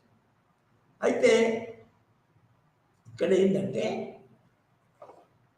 ఏ విధంగా ఒకవైపు డెమోక్రసీ క్యాపిటలిజం అనే సిద్ధాంతంతో ఒక బ్లాక్ ఏర్పడ్డాయో, అదేవిధంగా సోషలిస్ట్ బ్లాక్ అనేది ఇంకోవైపు సోవియట్ నాయకులతో ఏర్పడ్డాయో, ఈ సోవియట్ బ్లాక్ మిలిటరీ సైద్ధాంతిక పరంగా కానీ మిలిటరీ పరంగా కానీ ఆర్మ్స్ను పెంచుకోవడం కానీ దానికి ఒక 2 బ్లాక్స్ ఏర్పడ్డాయి. అందుకోసమే ఈ బ్లాక్స్ని బ్లాక్ సిస్టమ్ అంటారు. అదేవిధంగా వీటి మధ్యన జరిగే ఘర్షణని, పోటీని, అంతర్జాతీయ స్థాయిలో ఒకటిని ఎదుర్కోవడము, తర్వాత మన ప్రపంచ మొత్తం మీద ఆఫ్రికా, లాటిన్ అమెరికా, ఇండియాలో మరి ఏషియాలో జరిగే ఇది స్వాతంత్ర పోరాటంలో జోక్యం తీసుకొని వాటిని తమాయించుకోవడము అనేది నిజంగా ఇండైరెక్ట్గా, డైరెక్ట్గా అంటే అమెరికా సోవియట్ యూనియన్ మధ్యన అమెరికా డైరెక్ట్ యుద్ధం కాకుండా ఇండైరెక్ట్గా ఒక రకమైన యుద్ధాన్ని నిజానికి చేసినట్టే. దాన్ని మనము దాన్ని అంతర్జాతీయ ఇంటర్నేషనల్ పొలిటికల్ సైంటిస్ట్ ఏమన్నారంటే ప్రచ్ఛన్న యుద్ధము, కోల్డ్ వార్. ప్రచ్ఛన్న యుద్ధము, కోల్డ్ వార్. అంటే ఈ కోల్డ్ వార్ అంటే ఎందుకు ఈ పేరు పెట్టారంటే యుద్ధం డైరెక్ట్ ఆ బ్లాక్ లీడర్ మధ్యన ఈ బ్లాక్ లీడర్ మధ్యన ఈ సైన్యాన్ని ఆ బ్లాక్ పంపి ఈ బ్లాక్ తమ యొక్క సైన్యాన్ని ఆ బ్లాక్ పంపి ప్రచ్ఛన్నంగా యుద్ధం చేయరు. ప్రాక్సీ వార్ అంటే కోల్డ్ వార్, ప్రచ్ఛన్న యుద్ధం. సో ఇండైరెక్ట్గా వార్ జరుగుతుంది. సో అంటే దాని అర్థం ఏంది, అంతర్జాతీయ స్థాయిలో ఏ దేశమైతే ఇక్కడ ఏ పరిస్థితుల్లో ఏ దేశమైతే ఈ ఇతరుల సహాయాన్ని కోరుకుంటుందో, తర్వాత మన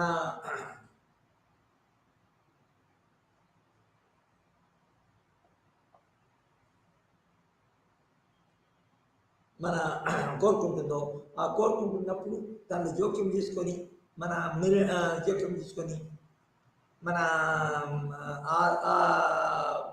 స్వాతంత్రం కోసం పోరాడుతున్న ఆ దేశానికి మిలిటరీ సహాయం చేసి, ఆర్థిక సహాయం చేసి దాన్ని తనదిప్పుకోవడం, అంటే క్యాపిటలిస్ట్ అమెరికా అయితే అమెరికాని తిప్పుకోవడం, తర్వాత సోవియట్ యూనియన్ అయితే సోవియట్ యూనియన్ తిప్పుకోవడం. ఇది ప్రాక్సీ వార్ ఆర్ ప్రచ్ఛన్న యుద్ధం. సో అయితే ఒక రకంగా మన సోవియట్ యూనియన్ కూడా ఒక ఇంపీరియలిస్ట్ పవర్గానే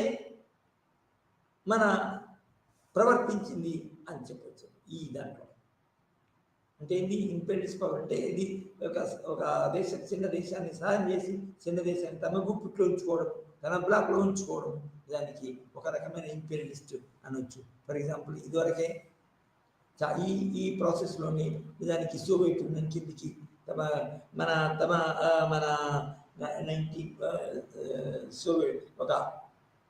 సోవియట్ యూనియన్ అంటే ఒక రకమైన సోషలిస్ట్ దేశము, సోషలిస్ట్ ఫెడరేషన్గా ఏర్పడింది. అందులో 15 జాతులు 15 రాష్ట్రాలు ఉన్న ఒక ఫెడరేషన్గా ఏర్పడింది. ఫెడరేషన్గా ఏర్పడడం వల్ల నిజానికి మన మొత్తం ప్రపంచ స్థాయి ఏ విధంగా ఒకవైపు 40-50 రాష్ట్రాలు గల అమెరికా ఒకవైపు పెద్ద సూపర్ పవర్ ఉందో, ఇది కూడా దానికి పెద్దగా నిజానికి అమెరికన్ ఫెడరేషన్ అమెరికన్ భూగోళం స్థాయి కంటే సోవియట్ యూనియన్ భూగోళ స్థాయి ఎక్కువ. ఫర్ ఎగ్జాంపుల్ రష్యా చాలా భౌగోళికంగా చాలా ఎక్కువ. నిజానికి 1991లో విచ్ఛిన్నం అయినా కూడా నిజానికి రష్యా ఉండడం వల్ల, రష్యా చాలా పెద్ద దేశం కావడం వల్ల నిజానికి రష్యా ఒక భూభాగం అయింది, ఈ ఉక్రెయిన్ ఒక భూభాగం అయింది. అప్పుడు సోవియట్ యూనియన్ కూడా దానికి సరి సమానంగా సోవియట్ యూనియన్ మన అమెరికన్ పరులతో సమానంగా ఉంది, భయపెట్టగలిగింది. తర్వాత సోషలిస్ట్ బ్లాక్ను నాయకత్వం చేయగలిగింది. తర్వాత సోషలిస్ట్ బ్లాక్లో మన ఈస్ట్ యూరోపియన్ బ్లాక్ను కూడా నిజానికి అది ఆక్యుపై చేసిందా, లేకపోతే ఏ విధంగా చేసిందో మొత్తం మీద ఈస్టర్న్ యూరోప్ అంటే ఏంటంటే హంగరీ, జెకోస్లోవాకియా, పోలాండ్, ఈస్ట్ జర్మనీ, ఎందుకంటే ఈస్ట్ జర్మనీ అనేది ఏది ఉందో సెకండ్ వరల్డ్ వార్లో జర్మనీ విభజింపబడి ఒక మన ఇది సోవియట్ యూనియన్ ఆక్యుపై చేసిన భాగము. సో ఈస్ట్ జర్మనీ అని అమెరికన్ క్యాపిటలిస్ట్ వ్యవస్థలో ఉన్న మన దాని భూభాగము రెండవ భాగము విభజింపబడి దానికి అది west Germany. East Germany west Germany యొక్క మన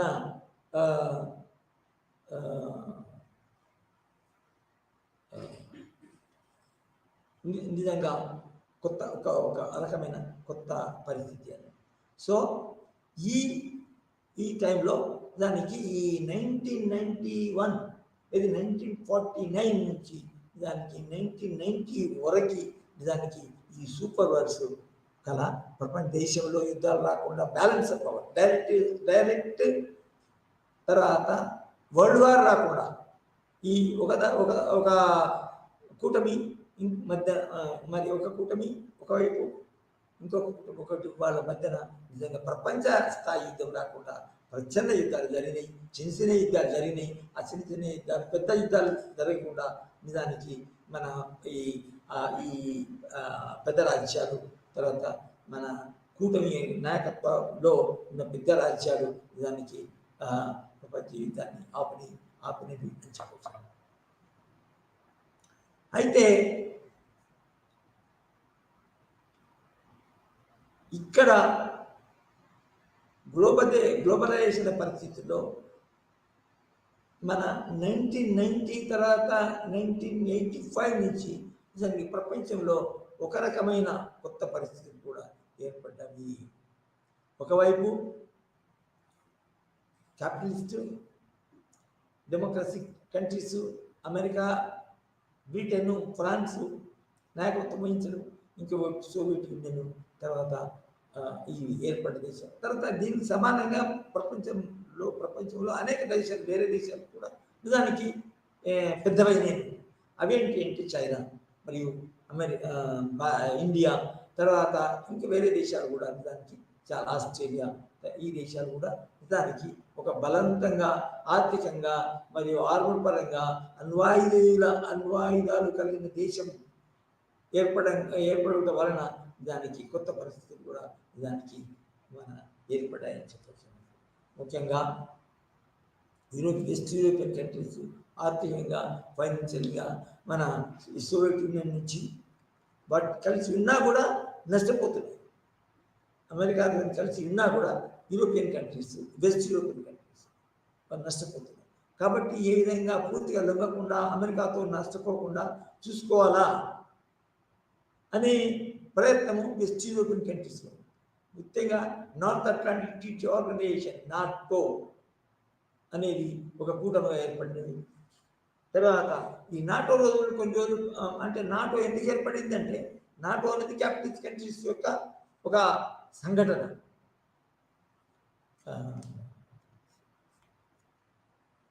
సంస్థ అన్నాడు ఒకవైపు.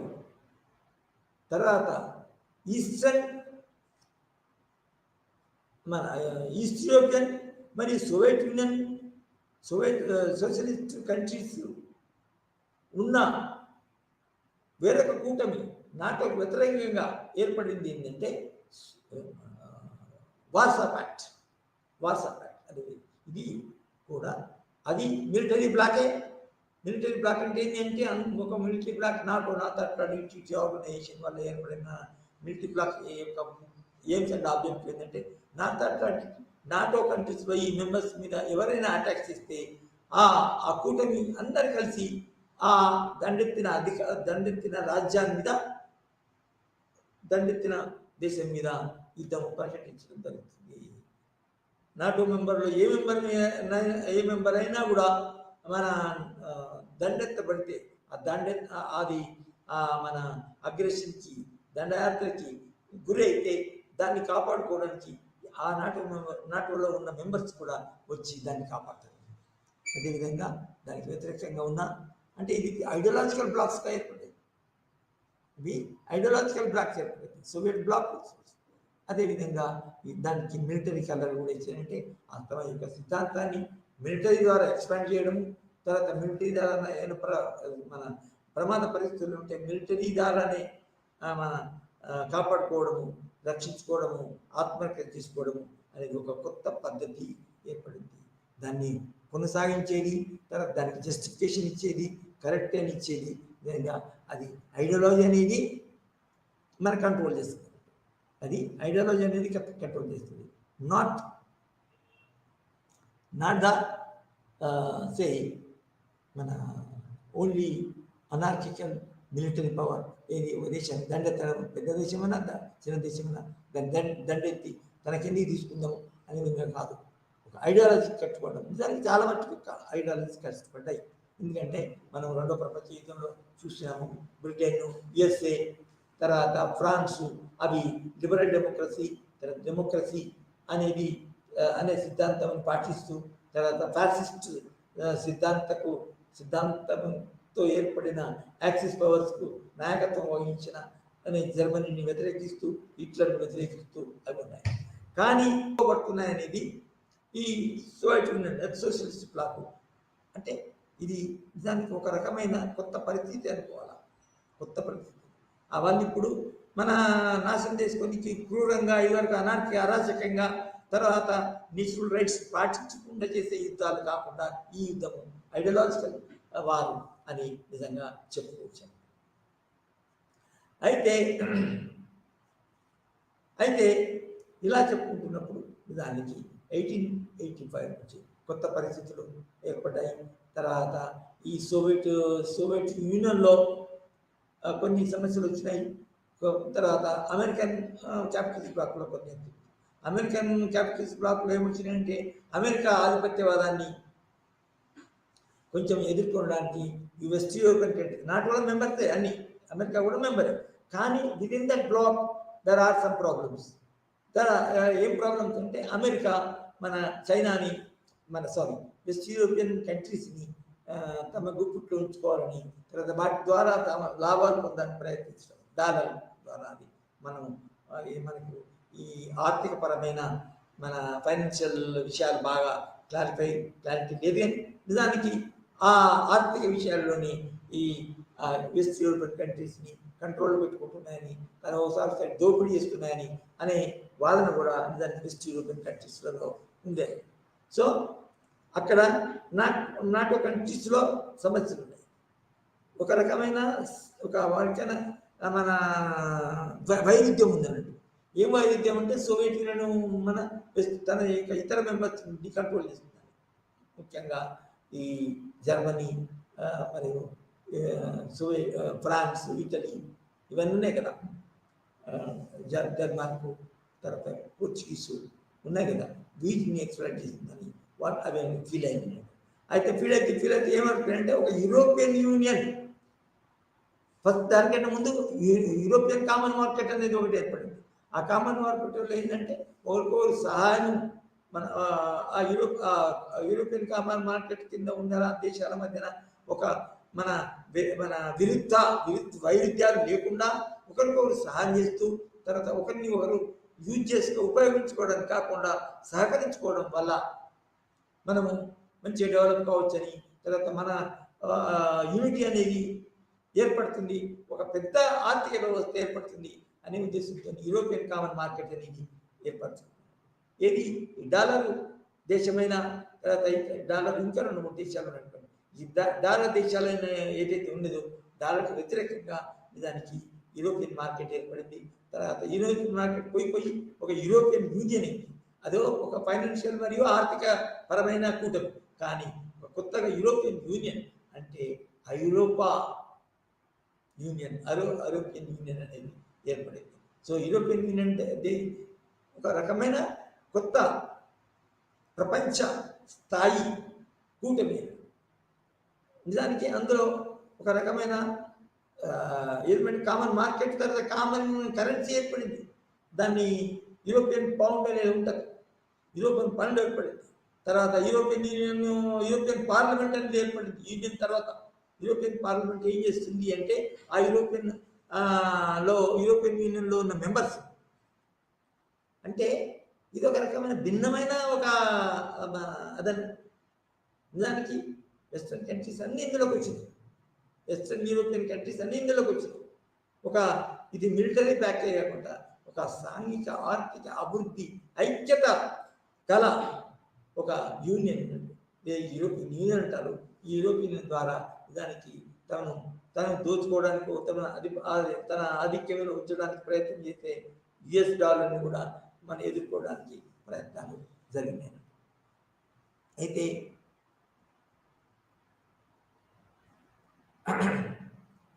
యూరోపియన్ యూనియన్ యొక్క స్వభావం ఏంటంటే అదొక రకమైన ఫెడరేషన్. ఏ విధంగా ఒక లూజ్ ఫెడరేషన్, దాని కాన్ఫెడరేషన్ అసలు మేము బాగా అర్థం చేసుకోవాలి. ఫెడరేషన్ మనం ఇద్దరు చదువుకున్నప్పుడు తెలుసుకోవచ్చు. ఇది సమాఖ్య రాజకీయ వ్యవస్థ, సమాఖ్య రాజ్యం అంటారు. ఏ దేశంలోనైతే మన రాజ్యం యొక్క అధికారము, దాని యొక్క రాజ్యం యొక్క మన పవర్స్ విభజింపబడి కేంద్ర మరియు రాష్ట్ర ప్రభుత్వాల మధ్య, కేంద్రము మరియు ప్రాంతీయ ప్రభుత్వాల మధ్య విభజింపబడుతుందో ఆ దేశాన్ని, అటువంటి మన ప్రభుత్వ రూపాన్ని ఫెడరేషన్ అంటారు. సో సోవియట్ యూనియన్ ఒక ఫెడరేషన్గా ఏర్పడి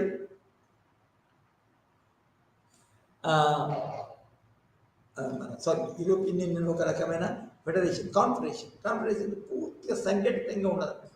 కొన్ని అందులో యూరోపియన్ యూనియన్లో ఏవైతే చెందిన వాటికి కొన్ని పవర్స్ ఉంటాయి.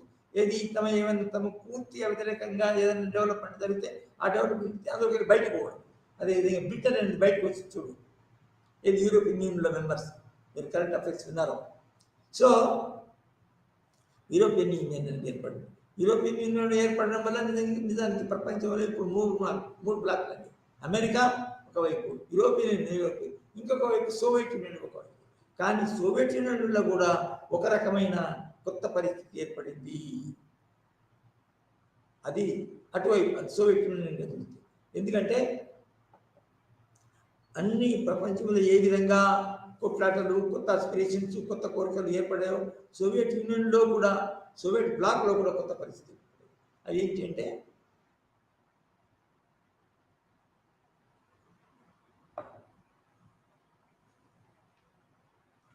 Soviet Union, within the Soviet Union, there were developments. That is, అసలు సోవియట్ యూనియన్లో పూర్తిగా మన ఏంటి ఆధిపత్య రాజకీయాలు ఉండేది. తర్వాత జాతుల మధ్యన మన జాతులకు స్వతంత్రం లేదని, స్వేచ్ఛ లేదని, మన నిజానికి ఈ వన్ పార్టీ సిస్టమ్ పూర్తిగా, అంటే నిజానికి సోవియట్ యూనియన్లో కూడా ఒక రకమైన ఆర్థిక పరిస్థితి తగ్గిపోయింది అన్నట్టు, ఆర్థికంగా బలహీనపడిపోయింది. సో ఈ బలహీనపడడానికి ముఖ్య కారణం ఏంటి అంటే నిజానికి ఫ్రీడమ్ లేకపోవడము, తర్వాత స్వేచ్ఛ లేకపోవడము, తర్వాత మన ఇంకా అనేక విధంగా సోవియట్ యూనియన్ దానికి కంపేర్ చేస్తే, అమెరికాకి కంపేర్ చేస్తే దానికి వెనుకబడ్డదని చెప్పవచ్చు. అది వెనుకబడ్డడానికి కారణాలు వెతుకుతూ, తర్వాత ఏ విధంగా దాన్ని బలవంతం చేస్తూ స్వేచ్ఛాయుతంగా ఉండాలని నిజానికి అప్పుడు సోవియట్ యూనియన్లో కూడా కొత్త పరిస్థితులు ఏర్పడాయి. ఆ కొత్త పరిస్థితులకు అనుగుణంగా నిజానికి సోవియట్ యూనియన్ కూడా విచ్ఛిన్నమైంది. Disintegration of Soviet Union. అందులో ముఖ్యంగా గోర్బాచేవ్ అనేవాడు స్వేచ్ఛ స్వాతంత్ర అధికారం, తర్వాత ఆర్థిక రంగంలో కూడా స్వేచ్ఛను, ఫ్రీడమ్ ఆఫ్ అది చేస్తూ ఇతర దేశాలతో కోప్లాట్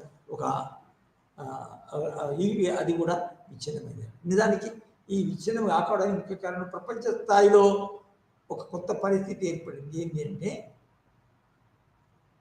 అన్ని దేశాలు ఇతర దేశాలతో స్వేచ్ఛగా మెదలడానికి, డెవలప్ కావడానికి, తమ దేశంలో ఉన్న, తన ప్రభుత్వంలో ఉన్న విధానాన్ని లిబరలైజ్ చేయడము, అదేవిధంగా స్టేట్ నుంచి నిజానికి మన విడిపోవడము, స్టేట్ యొక్క ప్రాబల్యాన్ని, స్టేట్ యొక్క ఆస్తి హక్కులని తగ్గించడము, ప్రైవేటైజ్ చేయడము, ఎల్పిజి, లిబరలైజేషన్, ప్రైవేటైజేషన్ మరియు గ్లోబలైజేషన్. అంటే ఇతర దేశాలకి పూర్తిగా మన దేశంలో వచ్చి అవి అభివృద్ధి పెట్టుబడులు పెట్టి నిజానికి వాళ్ళను తర్వాత మనను దేశాలను అభివృద్ధి చేయడం అంటే లిబరల్ అంటే ప్రపంచ దేశాలన్నీ కూడా ఐక్యత ఎక్కువ మొగ్గు చూపుతున్నాయి రాజకీయంగా, ఆర్థికంగా, సాంఘికంగా. ఈ రాజకీయంగా, ఆర్థికంగా, ఫైనాన్షియల్ డెవలప్మెంట్కి దాని యొక్క ప్రభావం మన సాంఘిక మరియు సాంస్కృతిక పరిస్థితులు కూడా పడింది. సో ప్రపంచము ఇంకొక వైపు మెదులుతుంటే దానికి ఆ విధంగా మెదలకుండా దానివల్ల ఫలితాలు కూడా సంపాదించని చెప్పేసి. సో ఏది American and west European world. కానీ ఇటు సోవియట్ యూనియన్ అది చూసి మన దేశము మన సోవియట్ యూనియన్ బలహీనపడుతుంది. తర్వాత మన దేశం కింద ఉన్న ఈస్ట్ యూరోపియన్ కంట్రీస్ ఏవైతే ఉన్నాయో హంగరీ, చెకోస్లోవాకియా, మన ఈస్ట్ జర్మనీ, తర్వాత పోలాండ్, తర్వాత ఇతర లాత్వియా, లిథువేనియా ఇవన్నీ వెనుకబడుతున్నాయో. ఎందుకు వెనుకబడుతున్నాయి? తర్వాత మనం సోవియట్ యూనియన్ కూడా కింద ఎందుకు ఉండాలా అనే ఉద్దేశంతో వాటి యొక్క స్వతంత్రాన్ని అది చేయడం జరిగింది. తర్వాత ఈస్ట్ యూరోపియన్ కంట్రీస్ చాలా వాటికి వెస్ట్ యూరోపియన్ యూనియన్లో చేరడం మొదలుపెట్టింది. సో ఆఖరికి ఇట్లా మొదలుపెట్టి మేము వాళ్ళని ఈస్ట్ యూరోపియన్ ఖండం మీద ఈస్ట్ యూరోపియన్ కంట్రీస్ మేమెందుకు ఆధిపత్యం వహించాలా అని ఒక మన జాతుల మధ్యనే కాకుండా మొత్తం దేశ స్థాయిలో సోవియట్ యూనియన్ స్థాయిలోనే దానికి ఒక రకమైన కొత్త ఆలోచన మొదలై అందులో కూడా లిబరల్ ఈస్ట్ యూరోపియన్ కంట్రీస్ కూడా ఫ్రీడమ్ ఇవ్వడం జరిగింది. మెల్లమెల్లగా ఫ్రీడమ్ ఇచ్చిన తర్వాత within the Soviet union also దానికి స్వేచ్ఛ, రాజకీయ స్వేచ్ఛ, లిబరలైజేషన్ జరిగింది. ఏదైతే నిజంగా చైనా ఉన్నదో చైనాలో నిజానికి ఆర్థిక ఫైనాన్షియల్ విషయాల్లో లిబరలైజేషన్ జరిగిందని, రాజకీయంగా మాత్రము వన్ పార్టీ సిస్టమ్ కంటిన్యూ అయింది. కానీ సోవియట్ యూనియన్లో దానికి వన్ పార్టీ సిస్టమ్ కాకుండా మల్టీ పార్టీ సిస్టమ్ అనేది ఉండాలి అనే విధంగా ఏర్పడింది. మన ఆలోచనలు వచ్చి దానికి ఆఖరి పోయి అది మన ఎందుకంటే యూరోపియన్ మన సోవియట్ కాన్స్టిట్యూషన్లో తప్పకుండా ఒక ఫెడరేషన్ ఉన్నప్పుడు ఆ మెంబర్ బయటకు పోవడానికి లేదు, రాజ్యాంగానికి వ్యతిరేకము అని లేదు. సో ఆ యొక్క మన సోవియట్ యూనియన్లో సోవియట్ కాన్స్టిట్యూషన్ ఏముందంటే ఎప్పుడైనా ఏ కారణమైన ఏదైనా ఏ పరిస్థితి వచ్చినా ఏ గడ్డు పరిస్థితి వచ్చినా కూడా సోవియట్ యూనియన్ నుంచి బయటకు పోవచ్చు అనే క్లాస్ ఉంది. ఆ క్లాస్ వల్ల ఏంటంటే సోవియట్ యూనియన్ మన నుంచి బయటకు పోవచ్చు అనే ఉద్దేశంతో దానికి సోవియట్ యూనియన్ డిసింటిగ్రేషన్ జరిగింది. అంటే సోవియట్ యూనియన్లో 14 జాతులు ఉండడం, ఏది ఫర్ ఎగ్జాంపుల్ రష్యా, ఉక్రెయిన్, మన కజకిస్తాన్, మన ఉజ్బెకిస్తాన్, తర్వాత ఉన్నాయి ఇంకా 15 మన జాతులు. ఈ జాతులన్నీ ఇచ్చినవి తమకు తామే ఒక దేశాలుగా డిక్లేర్ చేసుకున్నారు. తమకు తామే డిక్లేర్ చేసుకున్నారు. ఆ డిక్లేర్ చేసుకోవడం వల్ల దానికి సోవియట్ యూనియన్కి ఇంకొక కొత్త దెబ్బ వచ్చింది అని చెప్పారు. ఆ కొత్త దెబ్బ రావడం వల్ల డిసింటిగ్రేషన్ కావడం వల్ల దానికి మన సోవియట్ ఇప్పుడు ప్రపంచ స్థాయిలో ఇప్పటి వరకు కూడా మన సూపర్ పవర్గా నిజంగా సూపర్ పవర్ ఉంటుంది. ఇదివరకు ఏంటండి బైపోలార్ సిస్టమ్ ఉండే. ఒకవైపు సోవియట్ యూనియన్ బ్లాక్ ఉండే, ఇంకొక వైపు మన ఇది అమెరికన్ బ్లాక్ ఉండే. ఇప్పుడు సూపర్ పవర్గా నిజానికి సోవియట్ యూనియన్ ఏమాత్రం లేదు. ఏది 1991లో ఇంకా దాని తర్వాత. సో మళ్ళీ బాగా స్ట్రాంగ్ అవడానికి ఇది రష్యా నాయకత్వం ప్రయత్నం జరుగుతుంది. కానీ నిజానికి అమెరికా ఎంత పవర్ఫుల్ ఉందో అంత లేదు నిజానికి.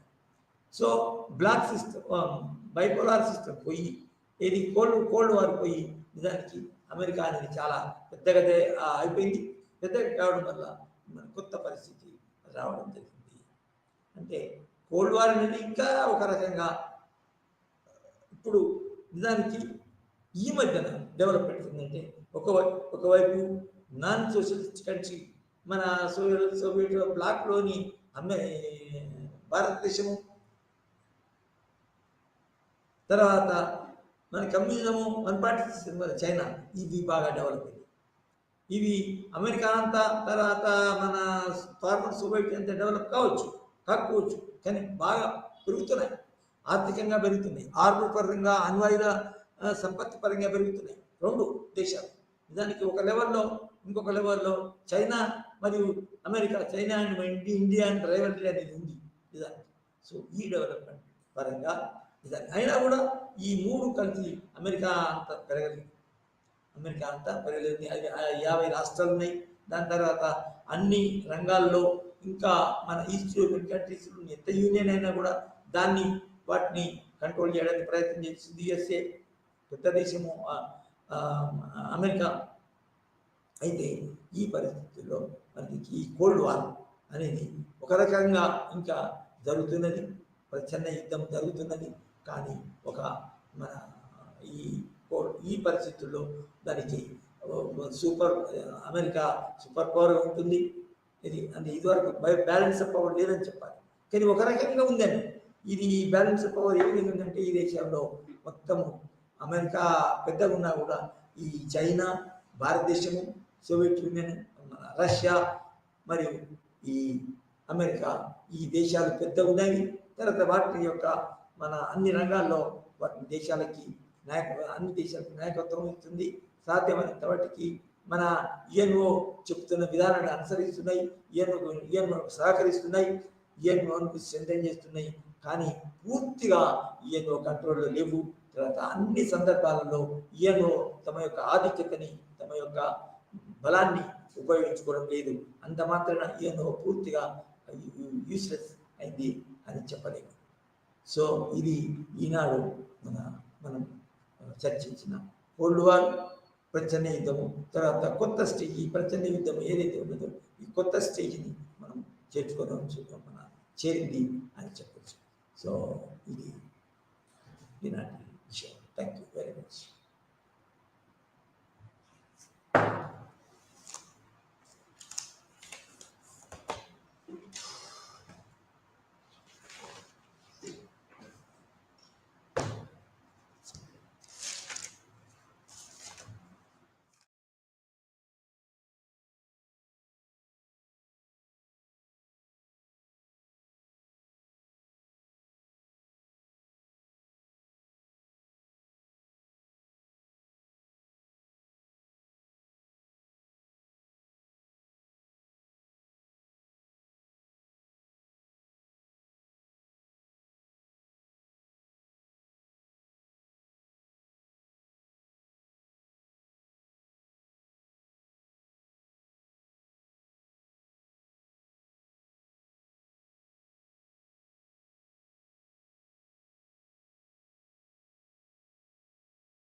কি হয় এই কথাটো নকয় যে এই 50% পৰা বা এই মিড পইণ্টৰ পৰা কিমান দূৰত স্কেটাৰ হৈ আছে মানে ধৰি লওক এভাৰেজটোৰ পৰা বাকি এক্সট্ৰিম স্কোৰ্সবোৰ কেনেকে আছে ক'ত ডিস্ট্ৰিবিউট হৈ আছে কিমান কাষত হৈ আছে কিমান দূৰত হৈ আছে সেই বস্তুটো আমি গম নাপাওঁ কিন্তু কি হয় এভাৰেজ ডেভিয়েশ্যনত বা মিন ডেভিয়েশ্যনত বা গড় বিচ্যুতিত আমাৰ প্ৰত্যেকটা আমি ডেভিয়েশ্যন চাওঁ ঠিক আছে ধৰি লওক 50 হয় কাৰোবাৰ 10 আহিছে তো কিমান হ'ব ডেভিয়েশ্যন 40 কাৰোবাৰ 30 আহিছে কিমান হ'ব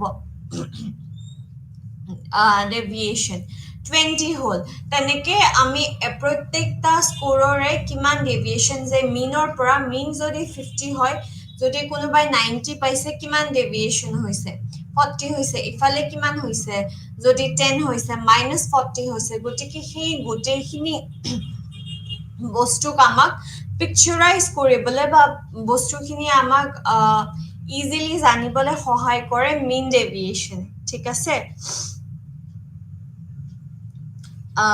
তাৰ পিছত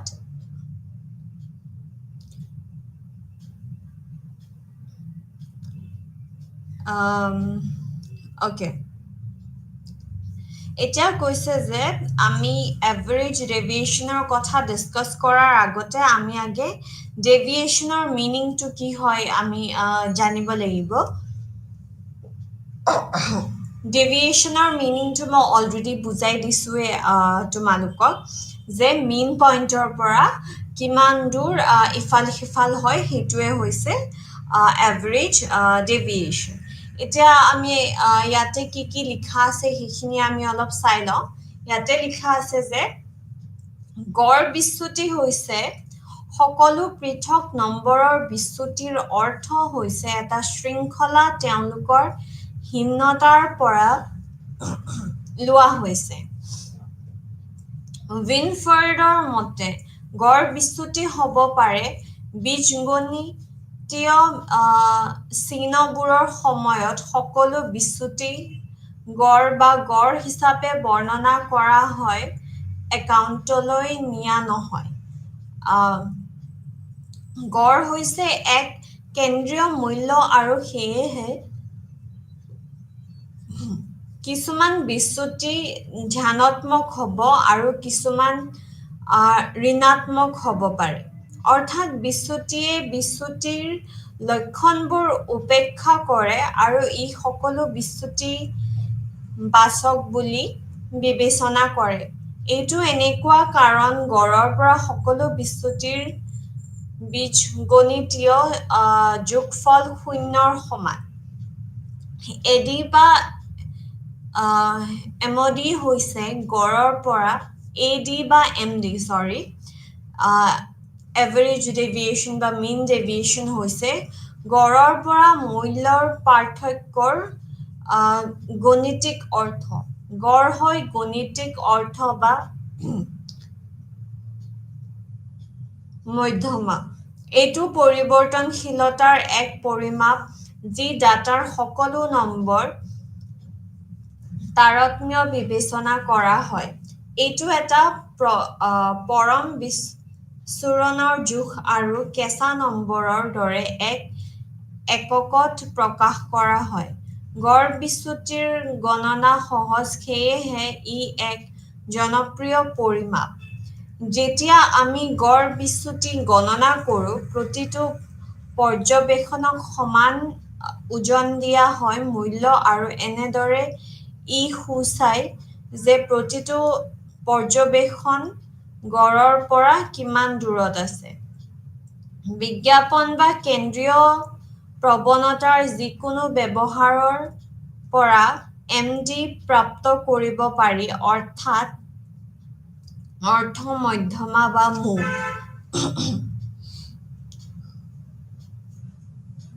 as in mean median mode মুঠ অসংজ্ঞায়িত সেয়েহে এডি বা এমডি গণনা কৰা হয় গড় বা মধ্যমাৰ বিষয়ে মধ্যমাৰ বিষয়ে গণনা কৰা এডি বা এমডি কম হ'ব গড় বা মুডৰ বিষয়ে এডি বা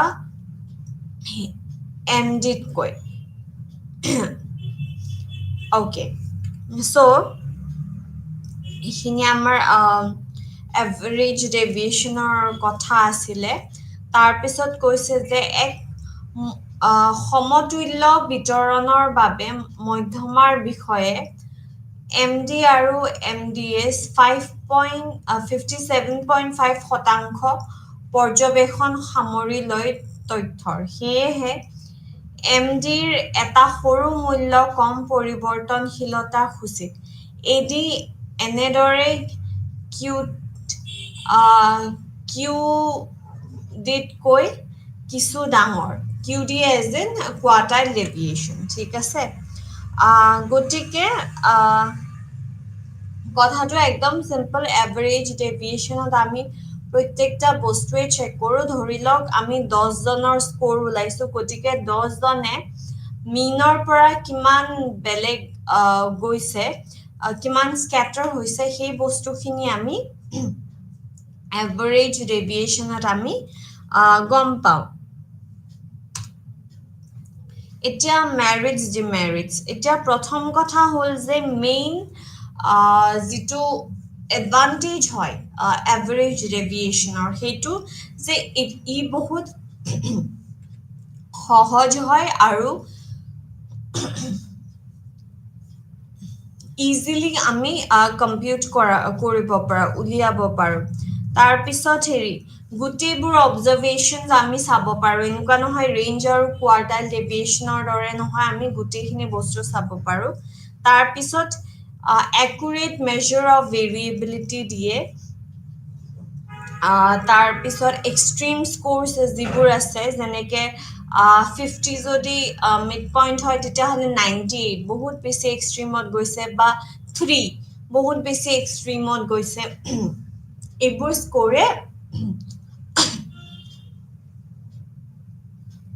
স্কোৰে ডিস্টার্ব নকৰে তাৰ পিছত যেহেতু এভাৰেজৰ ওপৰত বেস কৰি আছে এটো বেটাৰ হয় to compare about formations of different distribution মানে বেলেগ বেলেগ distribution compare কৰিবলৈ সহজ হয়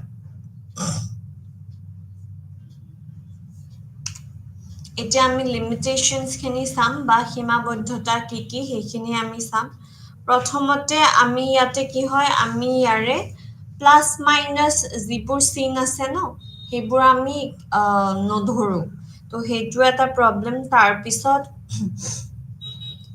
open ended যিবোৰ ক্লাसेস থাকে তাৰে কাৰণে নোৱাৰি তাৰ পিছত it tends to increase with the size of sample মানে average deviation or কি হয় deviation to যদি sampleৰ size to ডাঙৰ হয় তেতিয়া হলে বাঢ়ি গৈ থাকে মানে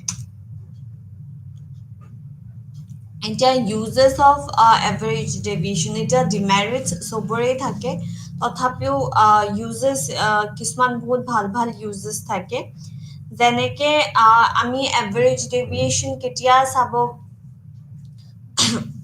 excuse me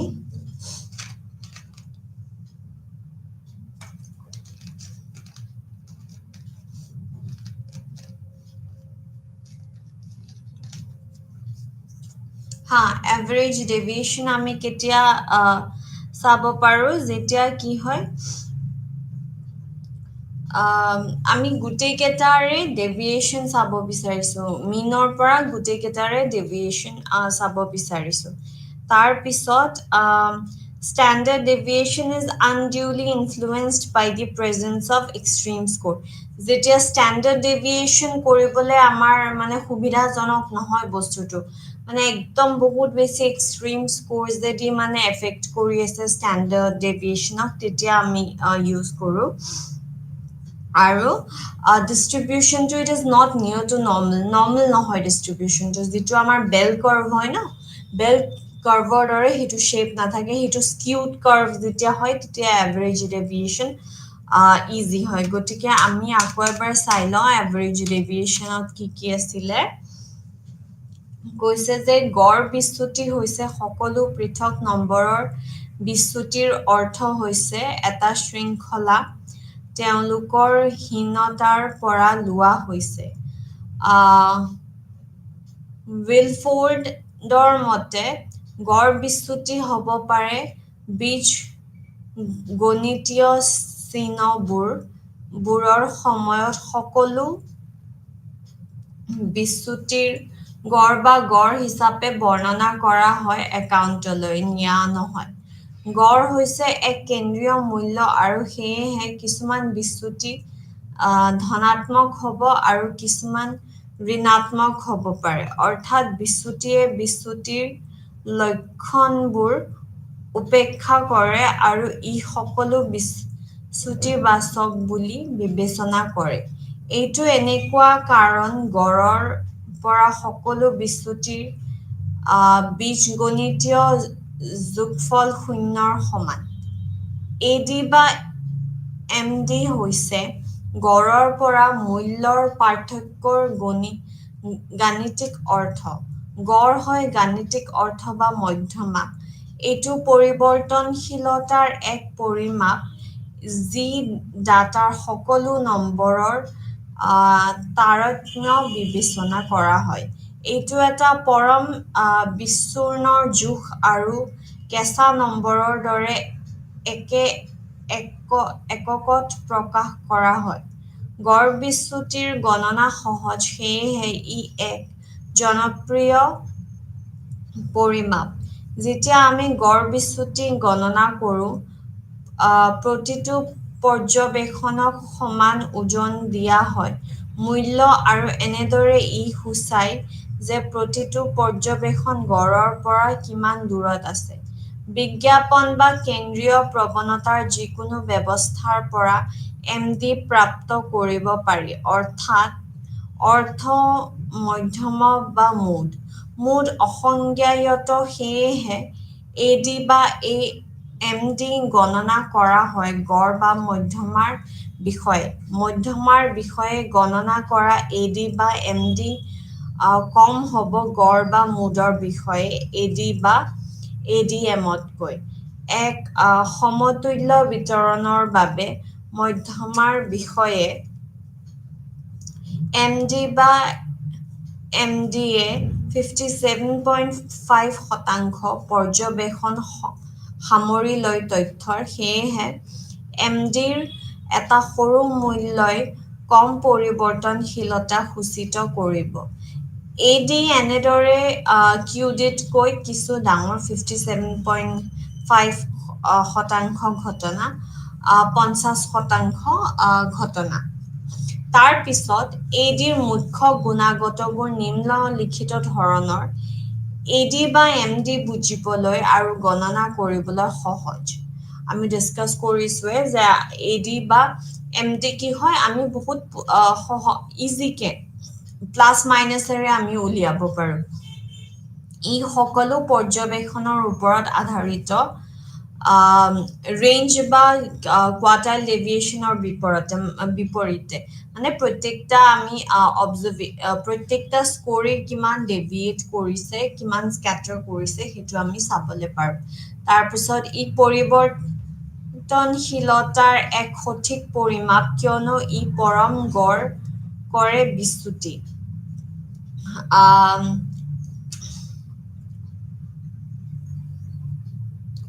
এইটো কৈছে যে যিহেতু এভাৰেজবোৰ ওলাই, এবছলিউট ডেভিয়েশ্যনছবোৰ ওলাই, গতিকে ই এটা কাৰেক্ট মেজাৰ্ছ অফ ভেৰিয়েবিলিটি হয়। তাৰপিছত ই অত্যাধিক পৰ্যবেক্ষণৰ দ্বাৰা কম প্ৰভাৱিত হয়, মানে এক্সট্ৰিম স্ক'ৰ্ছৰ পৰা কম প্ৰভাৱিত হয়, যিটো আমি ডিছকাছ কৰিছিলোঁ। আৰু যেতিয়া আমি ষ্টেণ্ডাৰ্ড ডেভিয়েশ্যন ইউজ কৰিব নোৱাৰোঁ, তেতিয়া আমি এভাৰেজ ডেভিয়েশ্যন ইউজ কৰোঁ। ই গড়ৰ ওপৰত আধাৰিত। এইটো ইয়াৰ বিষয়ে তুলনা কৰাৰ বাবে এক ভাল পৰিমাপ বিভিন্ন বিতৰণৰ গঠন। তাৰ পিছত আমি এতিয়া লিমিটেশ্যনছখিনি কি লিখা আছে। লিমিটেশ্যনছখিনি কৈছে যে গড় বিচ্যুতিৰ মুখ্য সীমাবদ্ধতাবোৰ নিম্নলিখিত ধৰণৰ। গড় বিচ্যুতি গণনা কৰোঁতে আমি যোগ বিয়োগ চিহ্ন উপেক্ষা কৰোঁ আৰু সকলো মূল্যক যোগ হিচাপে বিবেচনা কৰক। মানে মাইনাছটো আমি নধৰোঁ, চবকে আমি প্লাছ বুলিয়ে ধৰি থৈ দিওঁ। এই গাণিতিক সম্পত্তিৰ বাবে ই হৈছে অভ্যন্তৰীণ পৰিসংখ্যাত ব্যৱহাৰ কৰা নহয় ঠিক আছে তাৰ পিছত মুক্ত শ্ৰেণীৰ বাবে এডি গণনা কৰিব নোৱাৰি মানে ওপেন এন্ডেডৰ ক্লাছৰ কাৰণে আমি এভাৰেজ ডেভিয়েশন গণিব নোৱাৰো তাৰ পিছত কৈছে যে নমুনাৰ আকাৰৰ সৈতে ই বৃদ্ধি হয় মানে স্যাম্পলটো হিচাপত বেলেগ বেলেগ চেঞ্জেস হয় এতিয়া uses of average deviation সীমাবদ্ধতা সত্ত্বেও এডি বা এমডিৰ অৰ্থনীতিবিদ আৰু ব্যৱসায়ৰ দ্বাৰা ব্যৱহাৰ কৰা হয় সাংখ্যিকবিদ ইয়াক ব্যক্তিগত সম্পদৰ বিতৰণক কম্পিউট কৰাটো ব্যৱহাৰ কৰা হয় সম্প্ৰদায় বা এটা ৰাষ্ট্ৰৰ তাৰ পিছত ৰাষ্ট্ৰীয় অৰ্থনীতিতকৈ গৱেষণাবোৰৰ মতে এই উদ্দেশ্যৰ বাবে ব্যৱহাৰ কৰিবলগীয়া বিচ্ছুৰণৰ আটাইতকৈ ব্যৱহাৰিক পৰিমাপ হৈছে এমডি যেতিয়া ই অনুসৰি গড়ৰ পৰা সকলো বিচ্যুতি কমাব বিচাৰে সিহঁতৰ আকাৰ যেতিয়া মানক বিচ্যুতি অযথা প্ৰভাৱিত হয় অত্যাধিক নম্বৰ তাৰ পিছত নম্বৰ বিতৰণৰ স্বাভাৱিক ওচৰত নহয় এতিয়া আমি আলোচনা কৰিম স্ট্যান্ডার্ড ডেভিয়েশনৰ বিষয় স্ট্যান্ডার্ড ডেভিয়েশন এতিয়া কাৰ্ল পিয়াৰছন তেওঁ 1894ত প্ৰথমবাৰৰ কাৰণে দিছিলে আৰু আমি সিগমাৰে ৰেফাৰ কৰো সিম্বলটো ইয়াতে সিম্বলটো দিয়াই আছে তাৰ পিছত এইটো বহুত পপুলাৰ মেথড হয় স্ট্যান্ডার্ড ডেভিয়েশন সাংঘাতিক ৰিলায়েবল মেথডো হয় আৰু মানে একুৰেট ৰিজাল্টস দিয়ে বহুত পপুলাৰ মেথড হয় আৰু এইটো কি হয় পজিটিভ স্কয়াৰ ৰুট কিহৰ square root mean of the square deviation of all scores গুটেইবোৰ scores মিনৰ পৰা আহা গুটেইবোৰ স্কোৰজৰ হেৰি হয় স্কয়াৰ ৰুট হয় আৰু it is the positive square root of variance মানে ভেৰিয়েন্সৰ যেটো ফৰ্মুলা হয় তাৰে ওপৰত যেতিয়া আমি স্কয়াৰ ৰুট লগাই দিও হেতু আমাৰ স্ট্যান্ডার্ড ডেভিয়েশনৰ ফৰ্মুলা হৈ যায়গে ইয়াতে এতিয়া কি লিখা আছে আমি চাই লওঁ মানক বিচ্যুতি শব্দটো প্ৰথমবাৰৰ বাবে 1894 চনত কাৰ্ল পিয়াৰছনে লিখিতভাৱে ব্যৱহাৰ কৰিছিল জনসংখ্যাৰ মানক বিচ্যুতি সিগমা গ্ৰীক আখৰ সিগমা আৰু নমুনা এটাৰ বাবে হেয়া হৈছে এছডিৰ এটা উপযোগী সম্পত্তি হ'ল যে প্ৰভেদৰ বিপৰীতে ই হয় তথ্যৰ দৰে একে ইউনিটত প্ৰকাশ কৰা হৈছে এইটো সৰ্বাধিক ব্যৱহৃত পদ্ধতি পৰিৱৰ্তনশীলতা মানক বিচ্যুতিয়ে সকলোবোৰৰ দূৰত্বৰ গড় সূচাই ইয়াৰ চাৰিওফালে নম্বৰ ই হৈছে বৰ্গৰ গড়ৰ ধনাত্মক বৰ্গমূল অৰ্থৰ পৰা সকলো নম্বৰৰ বিচ্যুতি ই হৈছে ইয়াৰ ধনাত্মক বৰ্গমূল প্ৰভেদ ইয়াক ৰুট মিন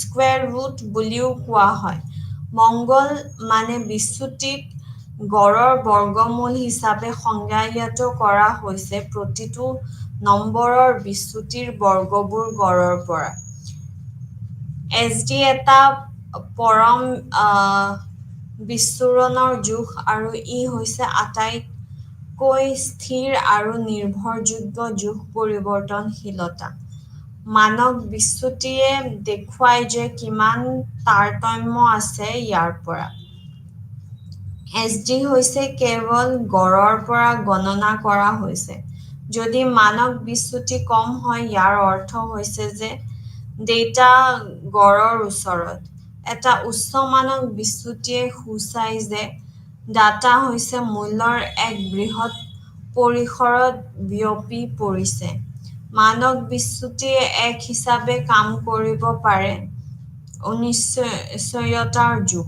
যদি আপুনি তত্ত্বটো পৰীক্ষা কৰিব বিচাৰে বা আন শব্দত বিচাৰে যুগবোৰ তাত্ত্বিক ভৱিষ্যৎবাণী মানদণ্ডৰ সৈতে সন্মত হয় নে নহয় সিদ্ধান্ত লওক বিচ্যুতিয়ে তথ্য প্ৰদান কৰে। তাৰপিছত কৈছে যে যদি অৰ্থ আৰু মাজৰ পাৰ্থক্য মানক বিচ্যুতিৰ বহুত ডাঙৰ তেতিয়া পৰীক্ষা কৰা তত্ত্বটো সম্ভৱ প্ৰয়োজন সংশোধন কৰা হ'ব। সৰু মানক বিচ্যুতিৰ সৈতে গড়টোৰ তাতকৈ অধিক নিৰ্ভৰযোগ্য ডাঙৰ মানক বিচ্যুতিৰ সৈতে অৰ্থ। এটা সৰু এছডিয়ে ইয়াৰ সমতা প্ৰদান কৰে তথ্য। মানক বিচ্যুতিৰ মূল্য এটা ষ্টেটৰ প্ৰতিটো পৰ্যবেক্ষণৰ ওপৰত আধাৰিত তথ্য। বীজগণিতীয় চিকিৎসাত সক্ষম বিচ্ছুৰণৰ ই একমাত্ৰ জোখ, সেয়েহে অধিক পৰিসাংখ্যিক বিশ্লেষণতাৰ এছডি ব্যৱহাৰ কৰা হয়। তাৰপিছত এতিয়া আমি মেৰিটছ আৰু ডিমেৰিটছখিনি চাম। ইয়াতে মেৰিটছত কৈছে যে এইটো যিহেতু মেথমেটিকেল কেৰেক্টাৰিষ্টিক্সখিনি ইমান ভাল হয় গতিকে এইটো বহুত পপুলাৰলি ইউজ কৰা মেথড হয়। তাৰপিছত গোটেইবোৰ অবজাৰভেশ্যনছ ইয়াতে চোৱা যায়।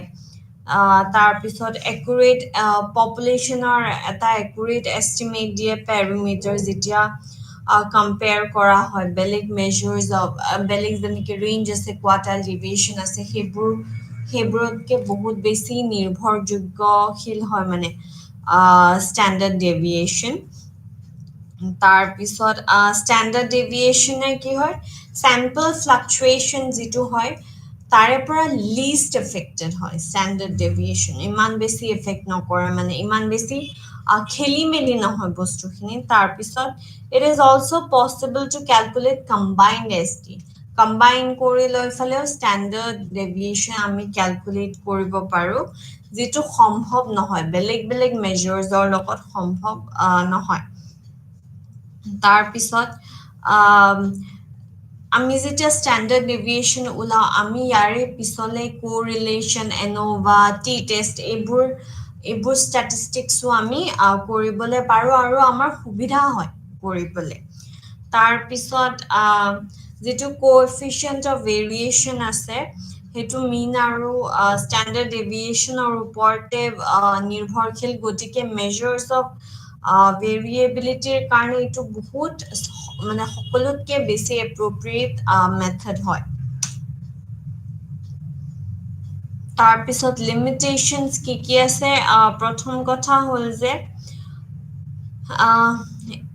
ৱেইটেজ টু এক্সট্ৰিম স্ক'ৰ্ছকহে বেছিকৈ দিয়া হয় আৰু কি হয়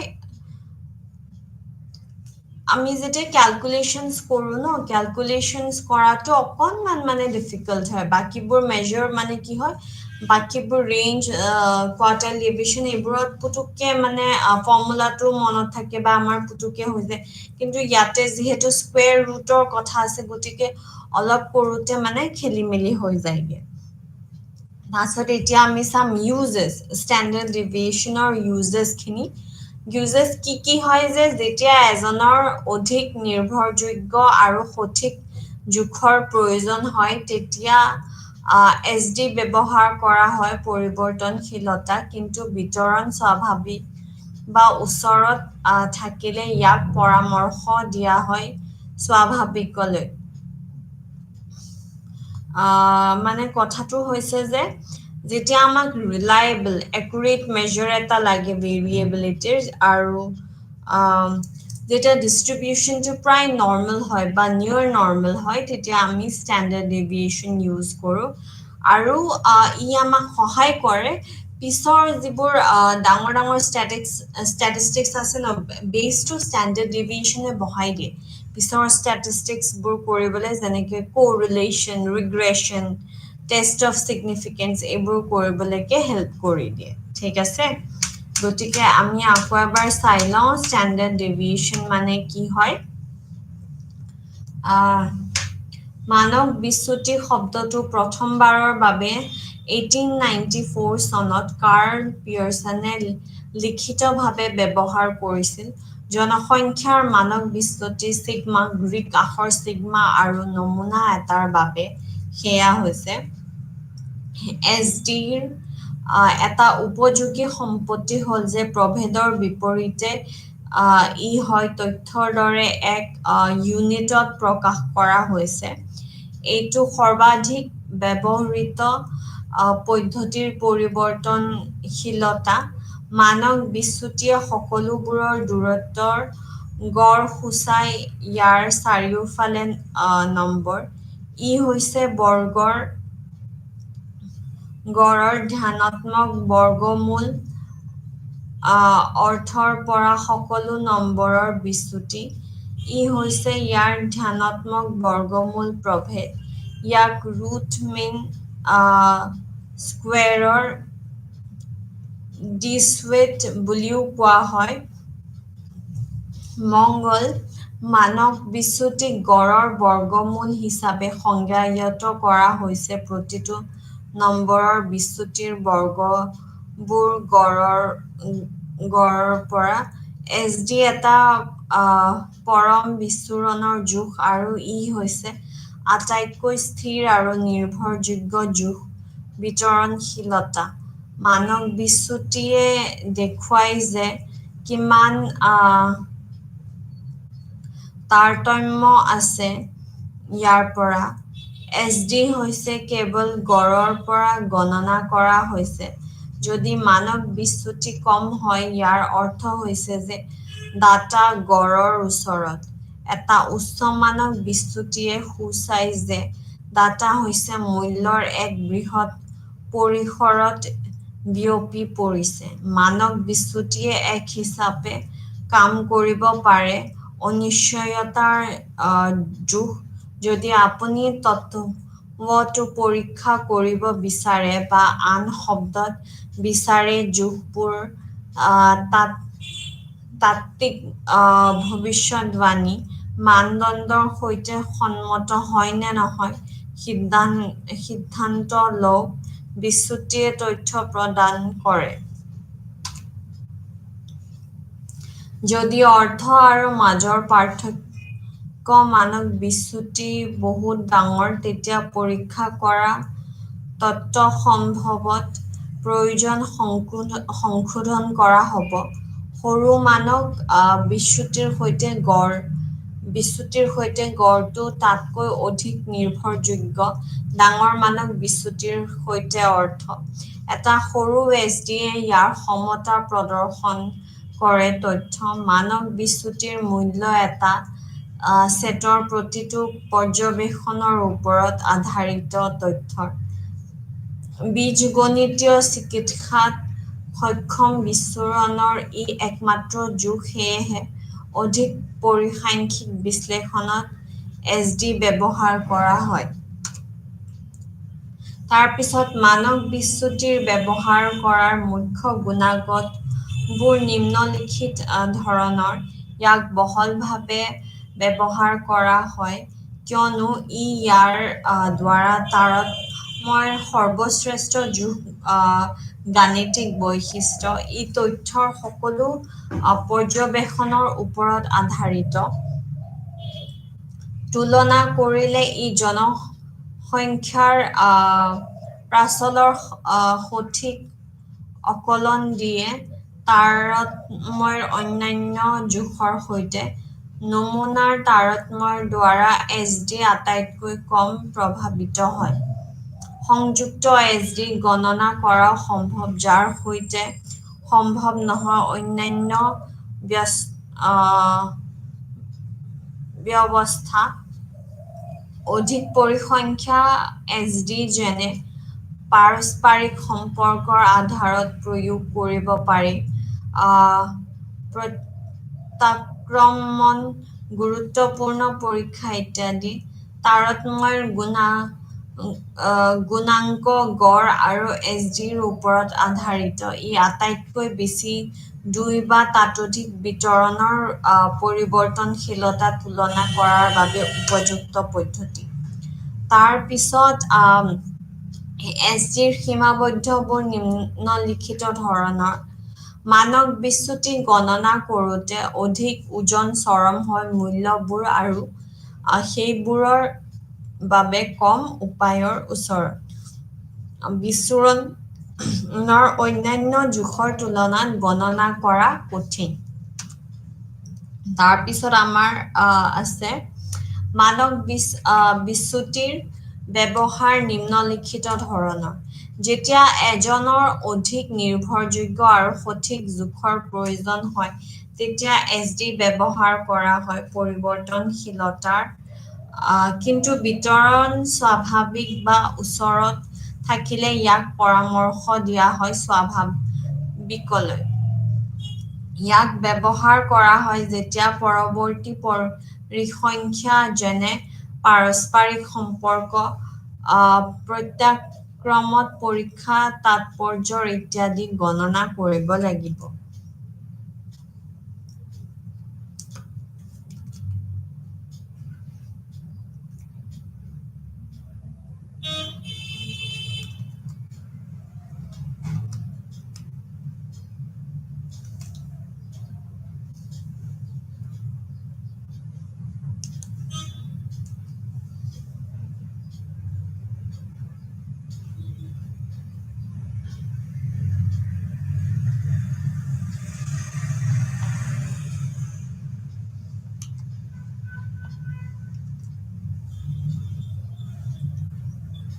এতিয়া আমি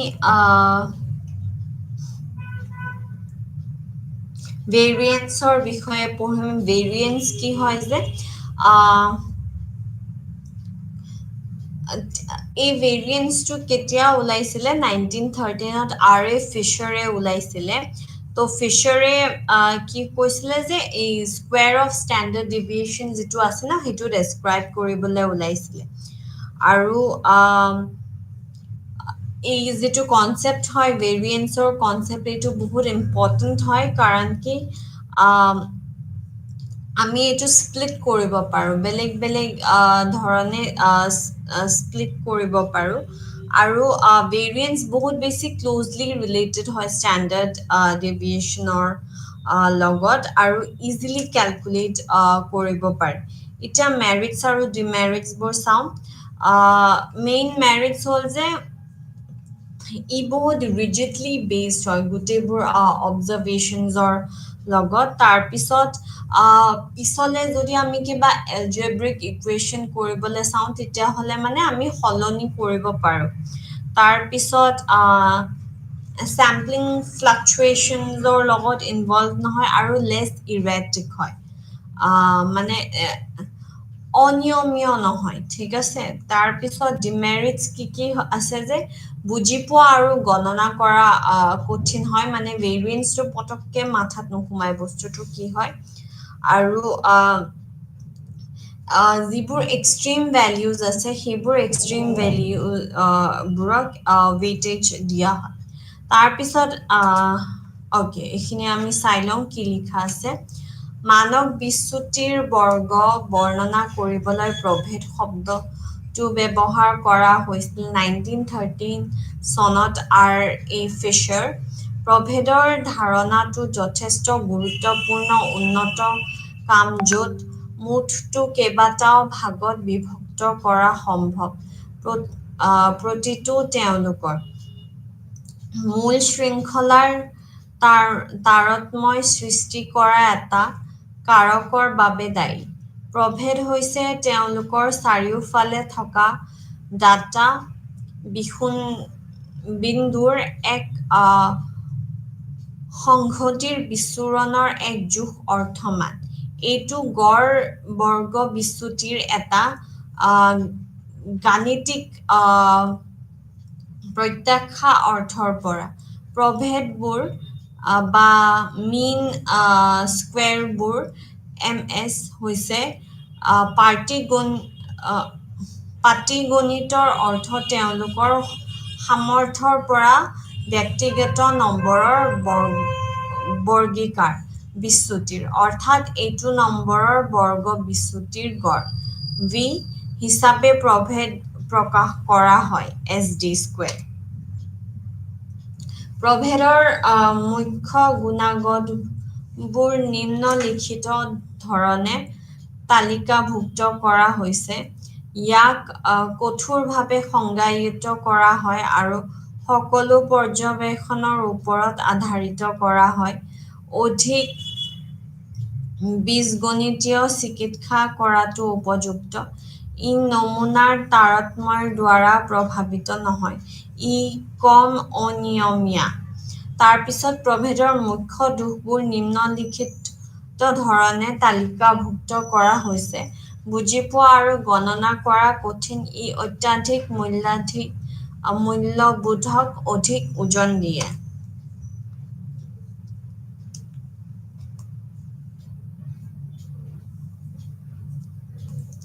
তাৰপিছত আমি এতিয়া চাম কোএফিচিয়েন্ট অফ ভেৰিয়েচন এইটো কি হয় এটা ডিসপাৰশন চাবলে কাৰ্ল পিয়াৰছনে দিয়া হৈছে যেতিয়া আমি বেলেগ বেলেগ সিৰিজৰ আমি ডিসপাৰশন চাবলে বিচাৰো তেতিয়া এইটো সহজ হয় তো ইয়াতে কি আছে যে এছডিৰ সৈতে সম্পৰ্কিত আপেক্ষিক পৰিমাপটো হৈছে তাৰ তাৰতম্যৰ গুণাংক এইটো এটা কাৰ্ল পিয়াৰছনৰ দ্বাৰা বিকশিত বিচ্ছুৰণৰ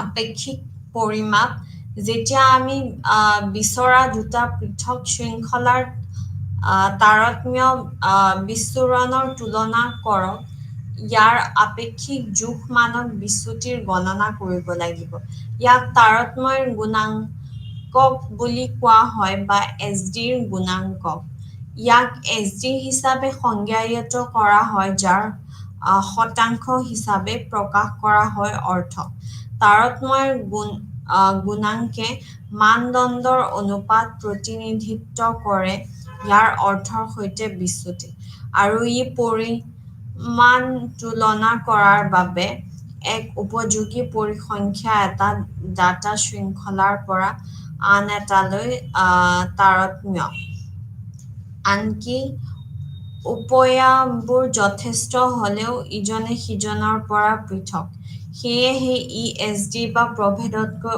অধিক উপযুক্ত এইটো শতাংশ হিচাপে দিয়া হয় আৰু ইয়াৰ স্থিৰতা বা পৰিৱৰ্তনশীলতা তুলনা কৰিবলৈ ব্যৱহাৰ কৰা হয় দুই বা ততোধিক ডাটা শৃংখলা আমাৰ মেজাৰ্স অফ ভেৰিয়েবিলিটি চেপ্টাৰটো আচলত ইয়াতে আমাৰ সেই অন্ত পৰিল কথাটো হ'ল যে আমি কি চাইছিলো যে আমি ইন্ট্ৰোডাকশন চাইছো তাৰপিছত কনসেপ্ট কি হয় ভেৰিয়েবিলিটি মানে কি হয় সেইখিনি আমি আলোচনা কৰিছো তাৰপিছত ফাংশনস কি আছে তাৰপিছত টাইপছত যেনেকৈ আমি ৰেঞ্জ চাইছো কোৱাৰ্টাইল ডেভিয়েশ্যন চাইছো এভাৰেজ ডেভিয়েশ্যন চাইছো ষ্টেণ্ডাৰ্ড ডেভিয়েশ্যন চাইছো এইবোৰ বস্তু আমি চাইছো এতিয়া আমি আকৌ এবাৰ আজি যি আলোচনা কৰিছিলো সেইখিনি মই আকৌ এবাৰ পঢ়ি দিও আৰু এইখিনি খুব ইম্পৰ্টেন্ট হয়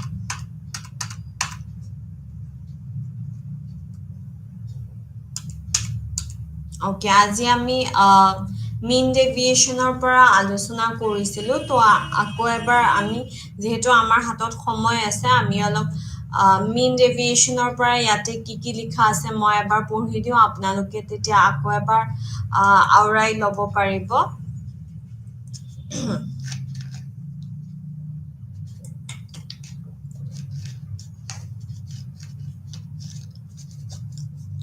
ওকে তো ইয়াতে এটা কৈছে যে গড় বিচ্যুতি হৈছে সকলো পৃথক নম্বৰৰ বিচ্যুতিৰ অৰ্থ হৈছে এটা শৃংখলা তেওঁলোকৰ হীনতাৰ পৰা লোৱা হৈছে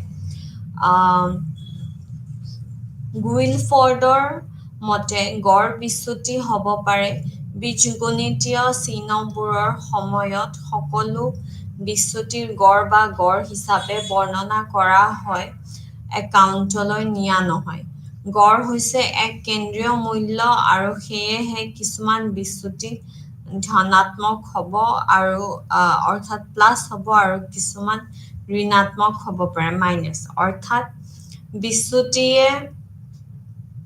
বিচ্যুতিৰ লক্ষণবোৰ উপেক্ষা কৰে আৰু ই সকলো বিচ্যুতিবাচক বুলি বিবেচনা কৰে এইটো এনেকুৱা কাৰণ গড়ৰ পৰা সকলো বিচ্যুতিৰ বীজগণিতীয় যোগফল শূন্যৰ সমান AD বা MD হৈছে গড়ৰ পৰা মূল্যৰ পাৰ্থক্যৰ গাণিতিক অৰ্থ গড় হয় গাণিতিক অৰ্থ বা মধ্যমা এইটো পৰিৱৰ্তনশীলতাৰ এক পৰিমাপ যি ডাটাৰ সকলো নম্বৰৰ তাৰতম্য বিবেচনা কৰা হয় এইটো এটা পৰম বিচ্ছুৰণৰ জোখ আৰু কেঁচা নম্বৰৰ দৰে একে এককত প্ৰকাশ কৰা হয় তাৰপিছত কৈছে যে গড় বিচ্যুতিৰ গণনা সহজ সেয়েহে ই এক জনপ্ৰিয় পৰিমাপ যেতিয়া আমি গড় বিচ্যুতি গণনা কৰোঁ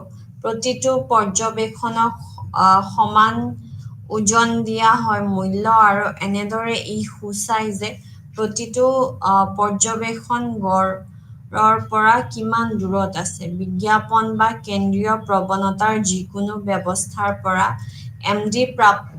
MD প্ৰাপ্ত কৰিব পাৰি অৰ্থাৎ অৰ্থ মধ্যমা বা মুঠ অসংজ্ঞায়িত সেয়েহে AD বা MD গণনা কৰা হয় গড় বা মধ্যমাৰ বিষয়ে মধ্যমাৰ বিষয়ে গণনা কৰা AD বা MD কম হ'ব গড় বা মুডৰ বিষয়ে AD বা MDতকৈ এই সমতুল্য বিতৰণৰ বাবে মধ্যমাৰ বিষয়ে MD আৰু MDয়ে 57.5% পৰ্যবেক্ষণ সামৰি লৈ তথ্যৰ সেয়েহে MDৰ এটা সৰু মূল্য কম পৰিৱৰ্তনশীলতা সূচিত কৰিব AD এনেদৰে QDতকৈ কিছু ডাঙৰ 57.5% ঘটনা 50% ঘটনা তাৰপিছত ADৰ মুখ্য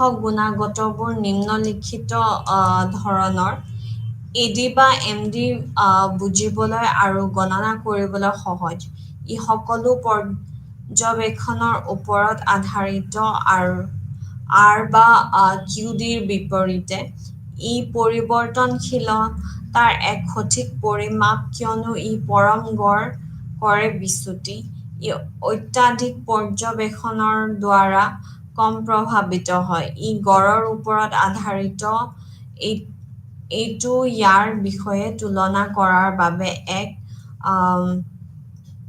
এক ভাল পৰিমাপ বিভিন্ন বিতৰণৰ গঠন গড় বিচ্যুতিৰ মুখ্য সীমাবদ্ধতাবোৰ নিম্নলিখিত ধৰণৰ গড় বিচ্যুতি গণনা কৰোঁতে আমি যোগ বিয়োগ চিহ্নটো উপেক্ষা কৰোঁ আৰু সকলো মূল্যক যোগ হিচাপে বিবেচনা কৰোঁ এই গাণিতিক সম্পত্তিৰ বাবে ই হৈছে অভ্যন্তৰীণ পৰিসংখ্যাত ব্যৱহাৰ কৰা নহয় মুক্ত শ্ৰেণীৰ বাবে AD গণনা কৰিব নোৱাৰি নমুনাৰ আকাৰ সৈতে ই বৃদ্ধি হয় তাৰ পিছত সীমাবদ্ধতাৰ স্বত্তে AD বা MD অৰ্থনীতিবিদ আৰু ব্যৱসায়ৰ দ্বাৰা ব্যৱহাৰ কৰা হয় পৰিসাংখ্যিকবিদ ইয়াক ব্যক্তিগত সম্পদৰ বিতৰণক কম্পিউট কৰাটো ব্যৱহাৰ কৰা হয় সম্প্ৰদায় বা এটা ৰাষ্ট্ৰীয় অৰ্থনৈতিক গৱেষণা বোৰৰ মতে এই উদ্দেশ্যৰ বাবে ব্যৱহাৰ কৰিবলগীয়া বিচ্ছুৰণৰ আটাইতকৈ ব্যৱহাৰিক পৰিমাপ হৈছে MD যেতিয়া ই শাৰী গড়ৰ পৰা সকলো বিচ্যুতি কমাব বিচাৰে সিহঁতৰ আকাৰ। যেতিয়া মানৱ বিচ্যুতি অযথা প্ৰভাৱিত হয় অত্যাধিক নম্বৰৰ বিতৰণ স্বাভাৱিকৰ ওচৰত নহয়। তাৰপিছত মানৱ বিচ্যুতি শব্দটো প্ৰথমবাৰৰ বাবে 1894 চনত কাৰ্ল পিয়াৰ্চনে লিখিতভাৱে ব্যৱহাৰ কৰিছিলে। জনসংখ্যাৰ মানক বিচ্যুতি চিগমা, গ্ৰীক আখৰ চিগমা আৰু নমুনা এটাৰ বাবে সেয়া হৈছে এছডিৰ এটা উপযোগী সম্পত্তি হ'ল যে প্ৰভেদৰ বিপৰীতে ই হয় তথ্যৰ দৰে একে ইউনিটত প্ৰকাশ কৰা হৈছে। এইটো সৰ্বাধিক ব্যৱহৃত পদ্ধতি। পৰিৱৰ্তনশীলতা মানক বিচ্যুতিয়ে সকলোবোৰৰ দূৰত্বৰ গড় সূচায়। ইয়াৰ চাৰিওফালে নম্বৰ। ই হৈছে বৰ্গৰ গড়ৰ ধনাত্মক বৰ্গমূল অৰ্থৰ পৰা সকলো নম্বৰ বিচ্যুতি। ই হৈছে ইয়াৰ ধনাত্মক বৰ্গমূল প্ৰভেদ। ইয়াক ৰুট মিন স্কোৱেৰৰ ডিউচেট বুলিও কোৱা হয়। মংগল মানক বিচ্যুতিক গড়ৰ বৰ্গমূল হিচাপে সংজ্ঞায়িত কৰা হৈছে প্ৰতিটো নম্বৰৰ বিচ্যুতিৰ বৰ্গবোৰ গড়ৰ পৰা। এছডি এটা পৰম বিচ্ছুৰণৰ জোখ আৰু ই হৈছে আটাইতকৈ স্থিৰ আৰু নিৰ্ভৰযোগ্য জোখ। পৰিৱৰ্তনশীলতা মানক বিচ্যুতিয়ে দেখুৱায় যে কিমান তাৰতম্য আছে ইয়াৰ পৰা। এছডি হৈছে কেৱল গড়ৰ পৰা গণনা কৰা হৈছে। যদি মানক বিচ্যুতি কম হয়, ইয়াৰ অৰ্থ হৈছে যে ডাটা গড়ৰ ওচৰত। এটা উচ্চ মানক বিচ্যুতিয়ে সূচায় যে ডাটা হৈছে মূল্যৰ এক বৃহৎ পৰিসৰত বিয়পি পৰিছে। মানক বিচ্যুতিয়ে এক হিচাপে কাম কৰিব পাৰে অনিশ্চয়তাৰ জোখ। যদি আপুনি তত্ত্বটো পৰীক্ষা কৰিব বিচাৰে বা আন শব্দত বিচাৰে জোখবোৰ তাত্ত্বিক ভৱিষ্যদ্বাণী মানদণ্ডৰ সৈতে সন্মত হয় নে নহয় সিদ্ধান্ত লওক। বিচ্যুতিয়ে তথ্য প্ৰদান কৰে। তাৰপিছত যদি অৰ্থ আৰু মাজৰ পাৰ্থক্য মানক বিচ্যুতি বহুত ডাঙৰ, তেতিয়া পৰীক্ষা কৰা তত্ত্বটো সম্ভৱতঃ প্ৰয়োজন সংশোধন কৰা হ'ব। সৰু মানক বিচ্যুতিৰ সৈতে গড়টো তাতকৈ অধিক নিৰ্ভৰযোগ্য। ডাঙৰ মানক বিচ্যুতিৰ সৈতে অৰ্থ। এটা সৰু এছডিয়ে ইয়াৰ সমতা প্ৰদৰ্শন কৰে। তথ্য মানক বিচ্যুতিৰ মূল্য এটা ষ্টেটৰ প্ৰতিটো পৰ্যবেক্ষণৰ ওপৰত আধাৰিত তথ্যৰ বীজগণিতীয় চিকিৎসাত সক্ষম কৰা বিচ্ছুৰণৰ ই একমাত্ৰ জোখ। সেয়েহে অধিক পৰিসাংখ্যিক বিশ্লেষণত এছডি ব্যৱহাৰ কৰা হয়। তাৰপিছত মানক বিচ্যুতি ব্যৱহাৰ কৰা মুখ্য গুণাগতবোৰ নিম্নলিখিত ধৰণৰ। ইয়াক বহুলভাৱে ব্যৱহাৰ কৰা হয় কিয়নো ই ইয়াৰ দ্বাৰা তাৰতম্যৰ সৰ্বশ্ৰেষ্ঠ জোখ। গাণিতিক বৈশিষ্ট্য ই তথ্যৰ সকলো পৰ্যবেক্ষণৰ ওপৰত আধাৰিত। তুলনা কৰিলে ই জনসংখ্যাৰ প্ৰাচলৰ সঠিক আকলন দিয়ে তাৰতম্যৰ অন্যান্য জোখৰ সৈতে। নমুনাৰ তাৰতম্যৰ দ্বাৰা এছডি আটাইতকৈ কম প্ৰভাৱিত হয়। সংযুক্ত এছডি গণনা কৰাও সম্ভৱ, যাৰ সৈতে সম্ভৱ নহয় অন্যান্য ব্যৱস্থা। অধিক পৰিসংখ্যা এছডি যেনে পাৰস্পৰিক সম্পৰ্কৰ আধাৰত প্ৰয়োগ কৰিব পাৰি। প্ৰত্যাক্ৰমণ, গুৰুত্বপূৰ্ণ পৰীক্ষা ইত্যাদি। তাৰতম্যৰ গুণাংক গড় আৰু এছডিৰ ওপৰত আধাৰিত। ই আটাইতকৈ বেছি 2 বা ততোধিক বিতৰণৰ বাবে বৰ্তনশীলতা তুলনা কৰাৰ বাবে উপযুক্ত পদ্ধতি।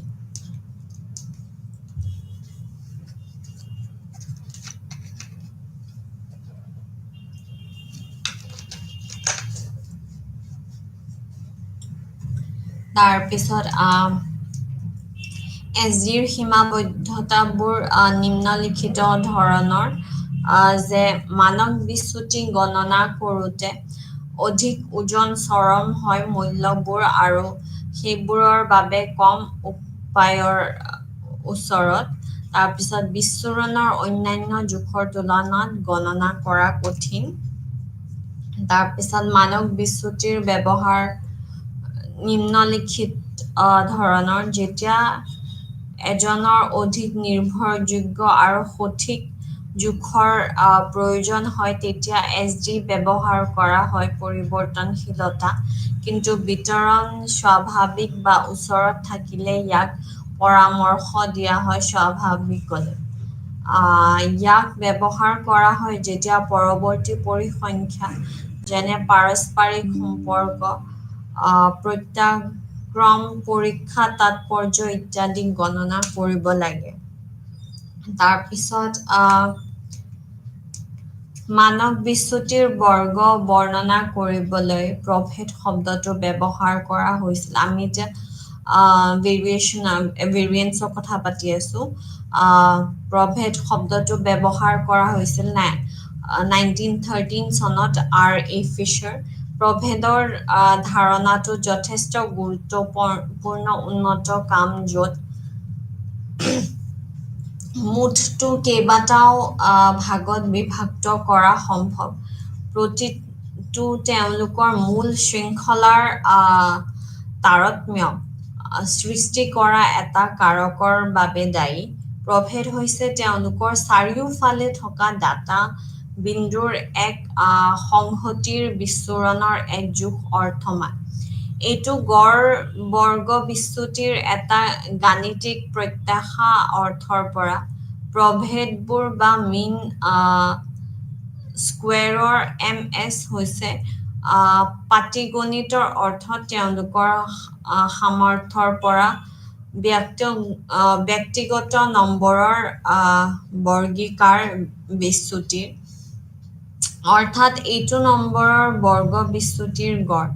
V হিচাপে প্ৰভেদ প্ৰকাশ কৰা হয় এছডি।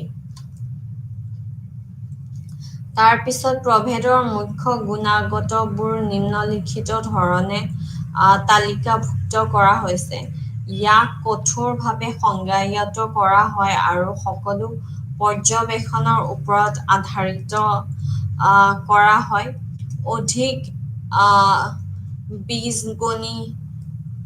অধিক বীজগণিতীয় চিকিৎসা কৰাটো উপযুক্ত।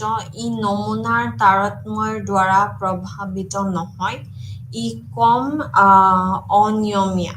প্ৰভেদৰ মুখ্য দোষবোৰ নিম্নলিখিত ধৰণে তালিকাভুক্ত কৰা হৈছে। বুজি পোৱা আৰু গণনা কৰা কঠিন। ই অত্যাধিক মূল্যবোধক অধিক ওজন দিয়ে। তাৰপিছত আমাৰ এছডিৰ সৈতে সম্পৰ্কিত আপেক্ষিক পৰিমাপটো হৈছে তাৰতম্যৰ গুণাংক। এইটো এটা কাৰ্ল পিয়াৰছনৰ দ্বাৰা বিকশিত বিচ্ছুৰণৰ আপেক্ষিক পৰিমাপ। যেতিয়া আমি বিচৰা দুটা পৃথক শৃংখলাৰ তাৰতম্য বিচ্ছুৰণ তুলনা কৰক, ই আপেক্ষিক জোখ মানক বিচ্যুতি গণনা কৰিব লাগিব। ইয়াক তাৰতম্যৰ গুণাংক বুলি কোৱা হয় বা এছডিৰ গুণাংক। ইয়াক এছডি হিচাপে সংজ্ঞায়িত কৰা হয় যাৰ শতাংশ হিচাপে প্ৰকাশ কৰা হয় অৰ্থ। তাৰতম্যৰ গুণাংকে মানদণ্ডৰ অনুপাত প্ৰতিনিধিত্ব কৰে ইয়াৰ অৰ্থৰ সৈতে বিচ্যুতি, আৰু ই পৰিমাণ তুলনা কৰাৰ বাবে এক উপযোগী পৰিসংখ্যা এটা ডাটা শৃংখলাৰ পৰা আন এটালৈ তাৰতম্য। আনকি উপায়বোৰ যথেষ্ট হ'লেও ইজনে সিজনৰ পৰা পৃথক। সেয়েহে ই এছডি বা প্ৰভেদতকৈ অধিক উপযুক্ত। এইটো শতাংশ হিচাপে দিয়া হয় আৰু ইয়াৰ স্থিৰতা বা পৰিৱৰ্তনশীলতা তুলনা কৰিবলৈ ব্যৱহাৰ কৰা হয় 2 বা তাতোধিক ডাটা শৃংখলা। এতিয়া আমাৰ মেজাৰ্স অফ ভেৰিয়েবিলিটি যেটো চেপ্টাৰ আছিলে ইন্ট্ৰডাকচন টু মেজাৰ্স অফ ভেৰিয়েবিলিটি এইটো আমাৰ শেষ হৈছিলে আৰু আমি বহুত খিনি আমি ডিসকাস কৰিছো যেনেকে মেজাৰ্স of central tendency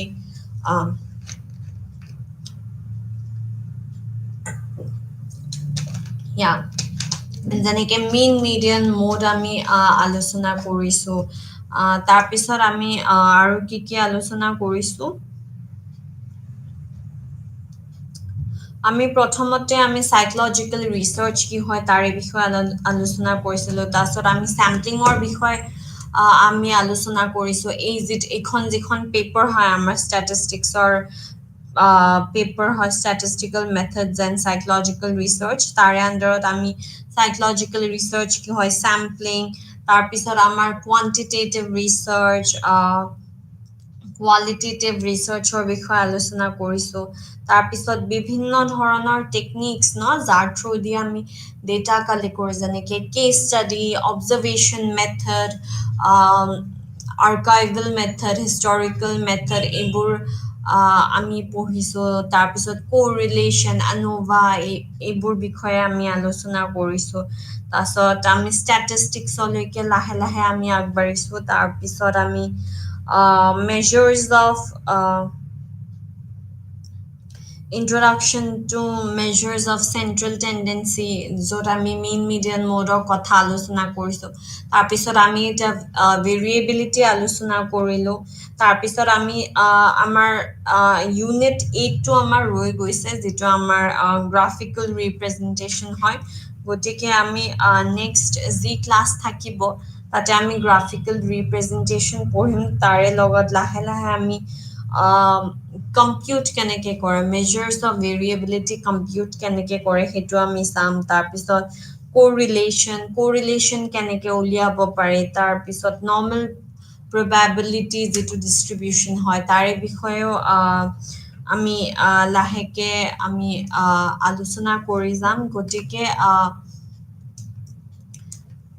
introduction to measures of variability ইমানখিনি আছিলে আৰু মেইন ভাগ কেটা কি হৈছে আমাৰ range standard deviation average deviation quartile deviation এইকেটা বহুত বেছি ইম্পৰ্টেন্ট হয় আৰু বিশেষকৈ যেতিয়া আমি পিছলে অংক কৰিবলৈ যাওঁ বা পিছলে আমি research কৰিবলৈ যাওঁ আমাৰ measures of central tendency পৰা mean আৰু measures of variability পৰা আমাৰ যি এই standard deviation আছে standard deviation এই দুটা বস্তু আমাক লাগিবই গতিকে পিছলৈকে research কৰিব হলেও standard deviation আৰু mean ইয়াৰ বিষয়ে আমাক লাগিব আজিলৈ মানে ধন্যবাদ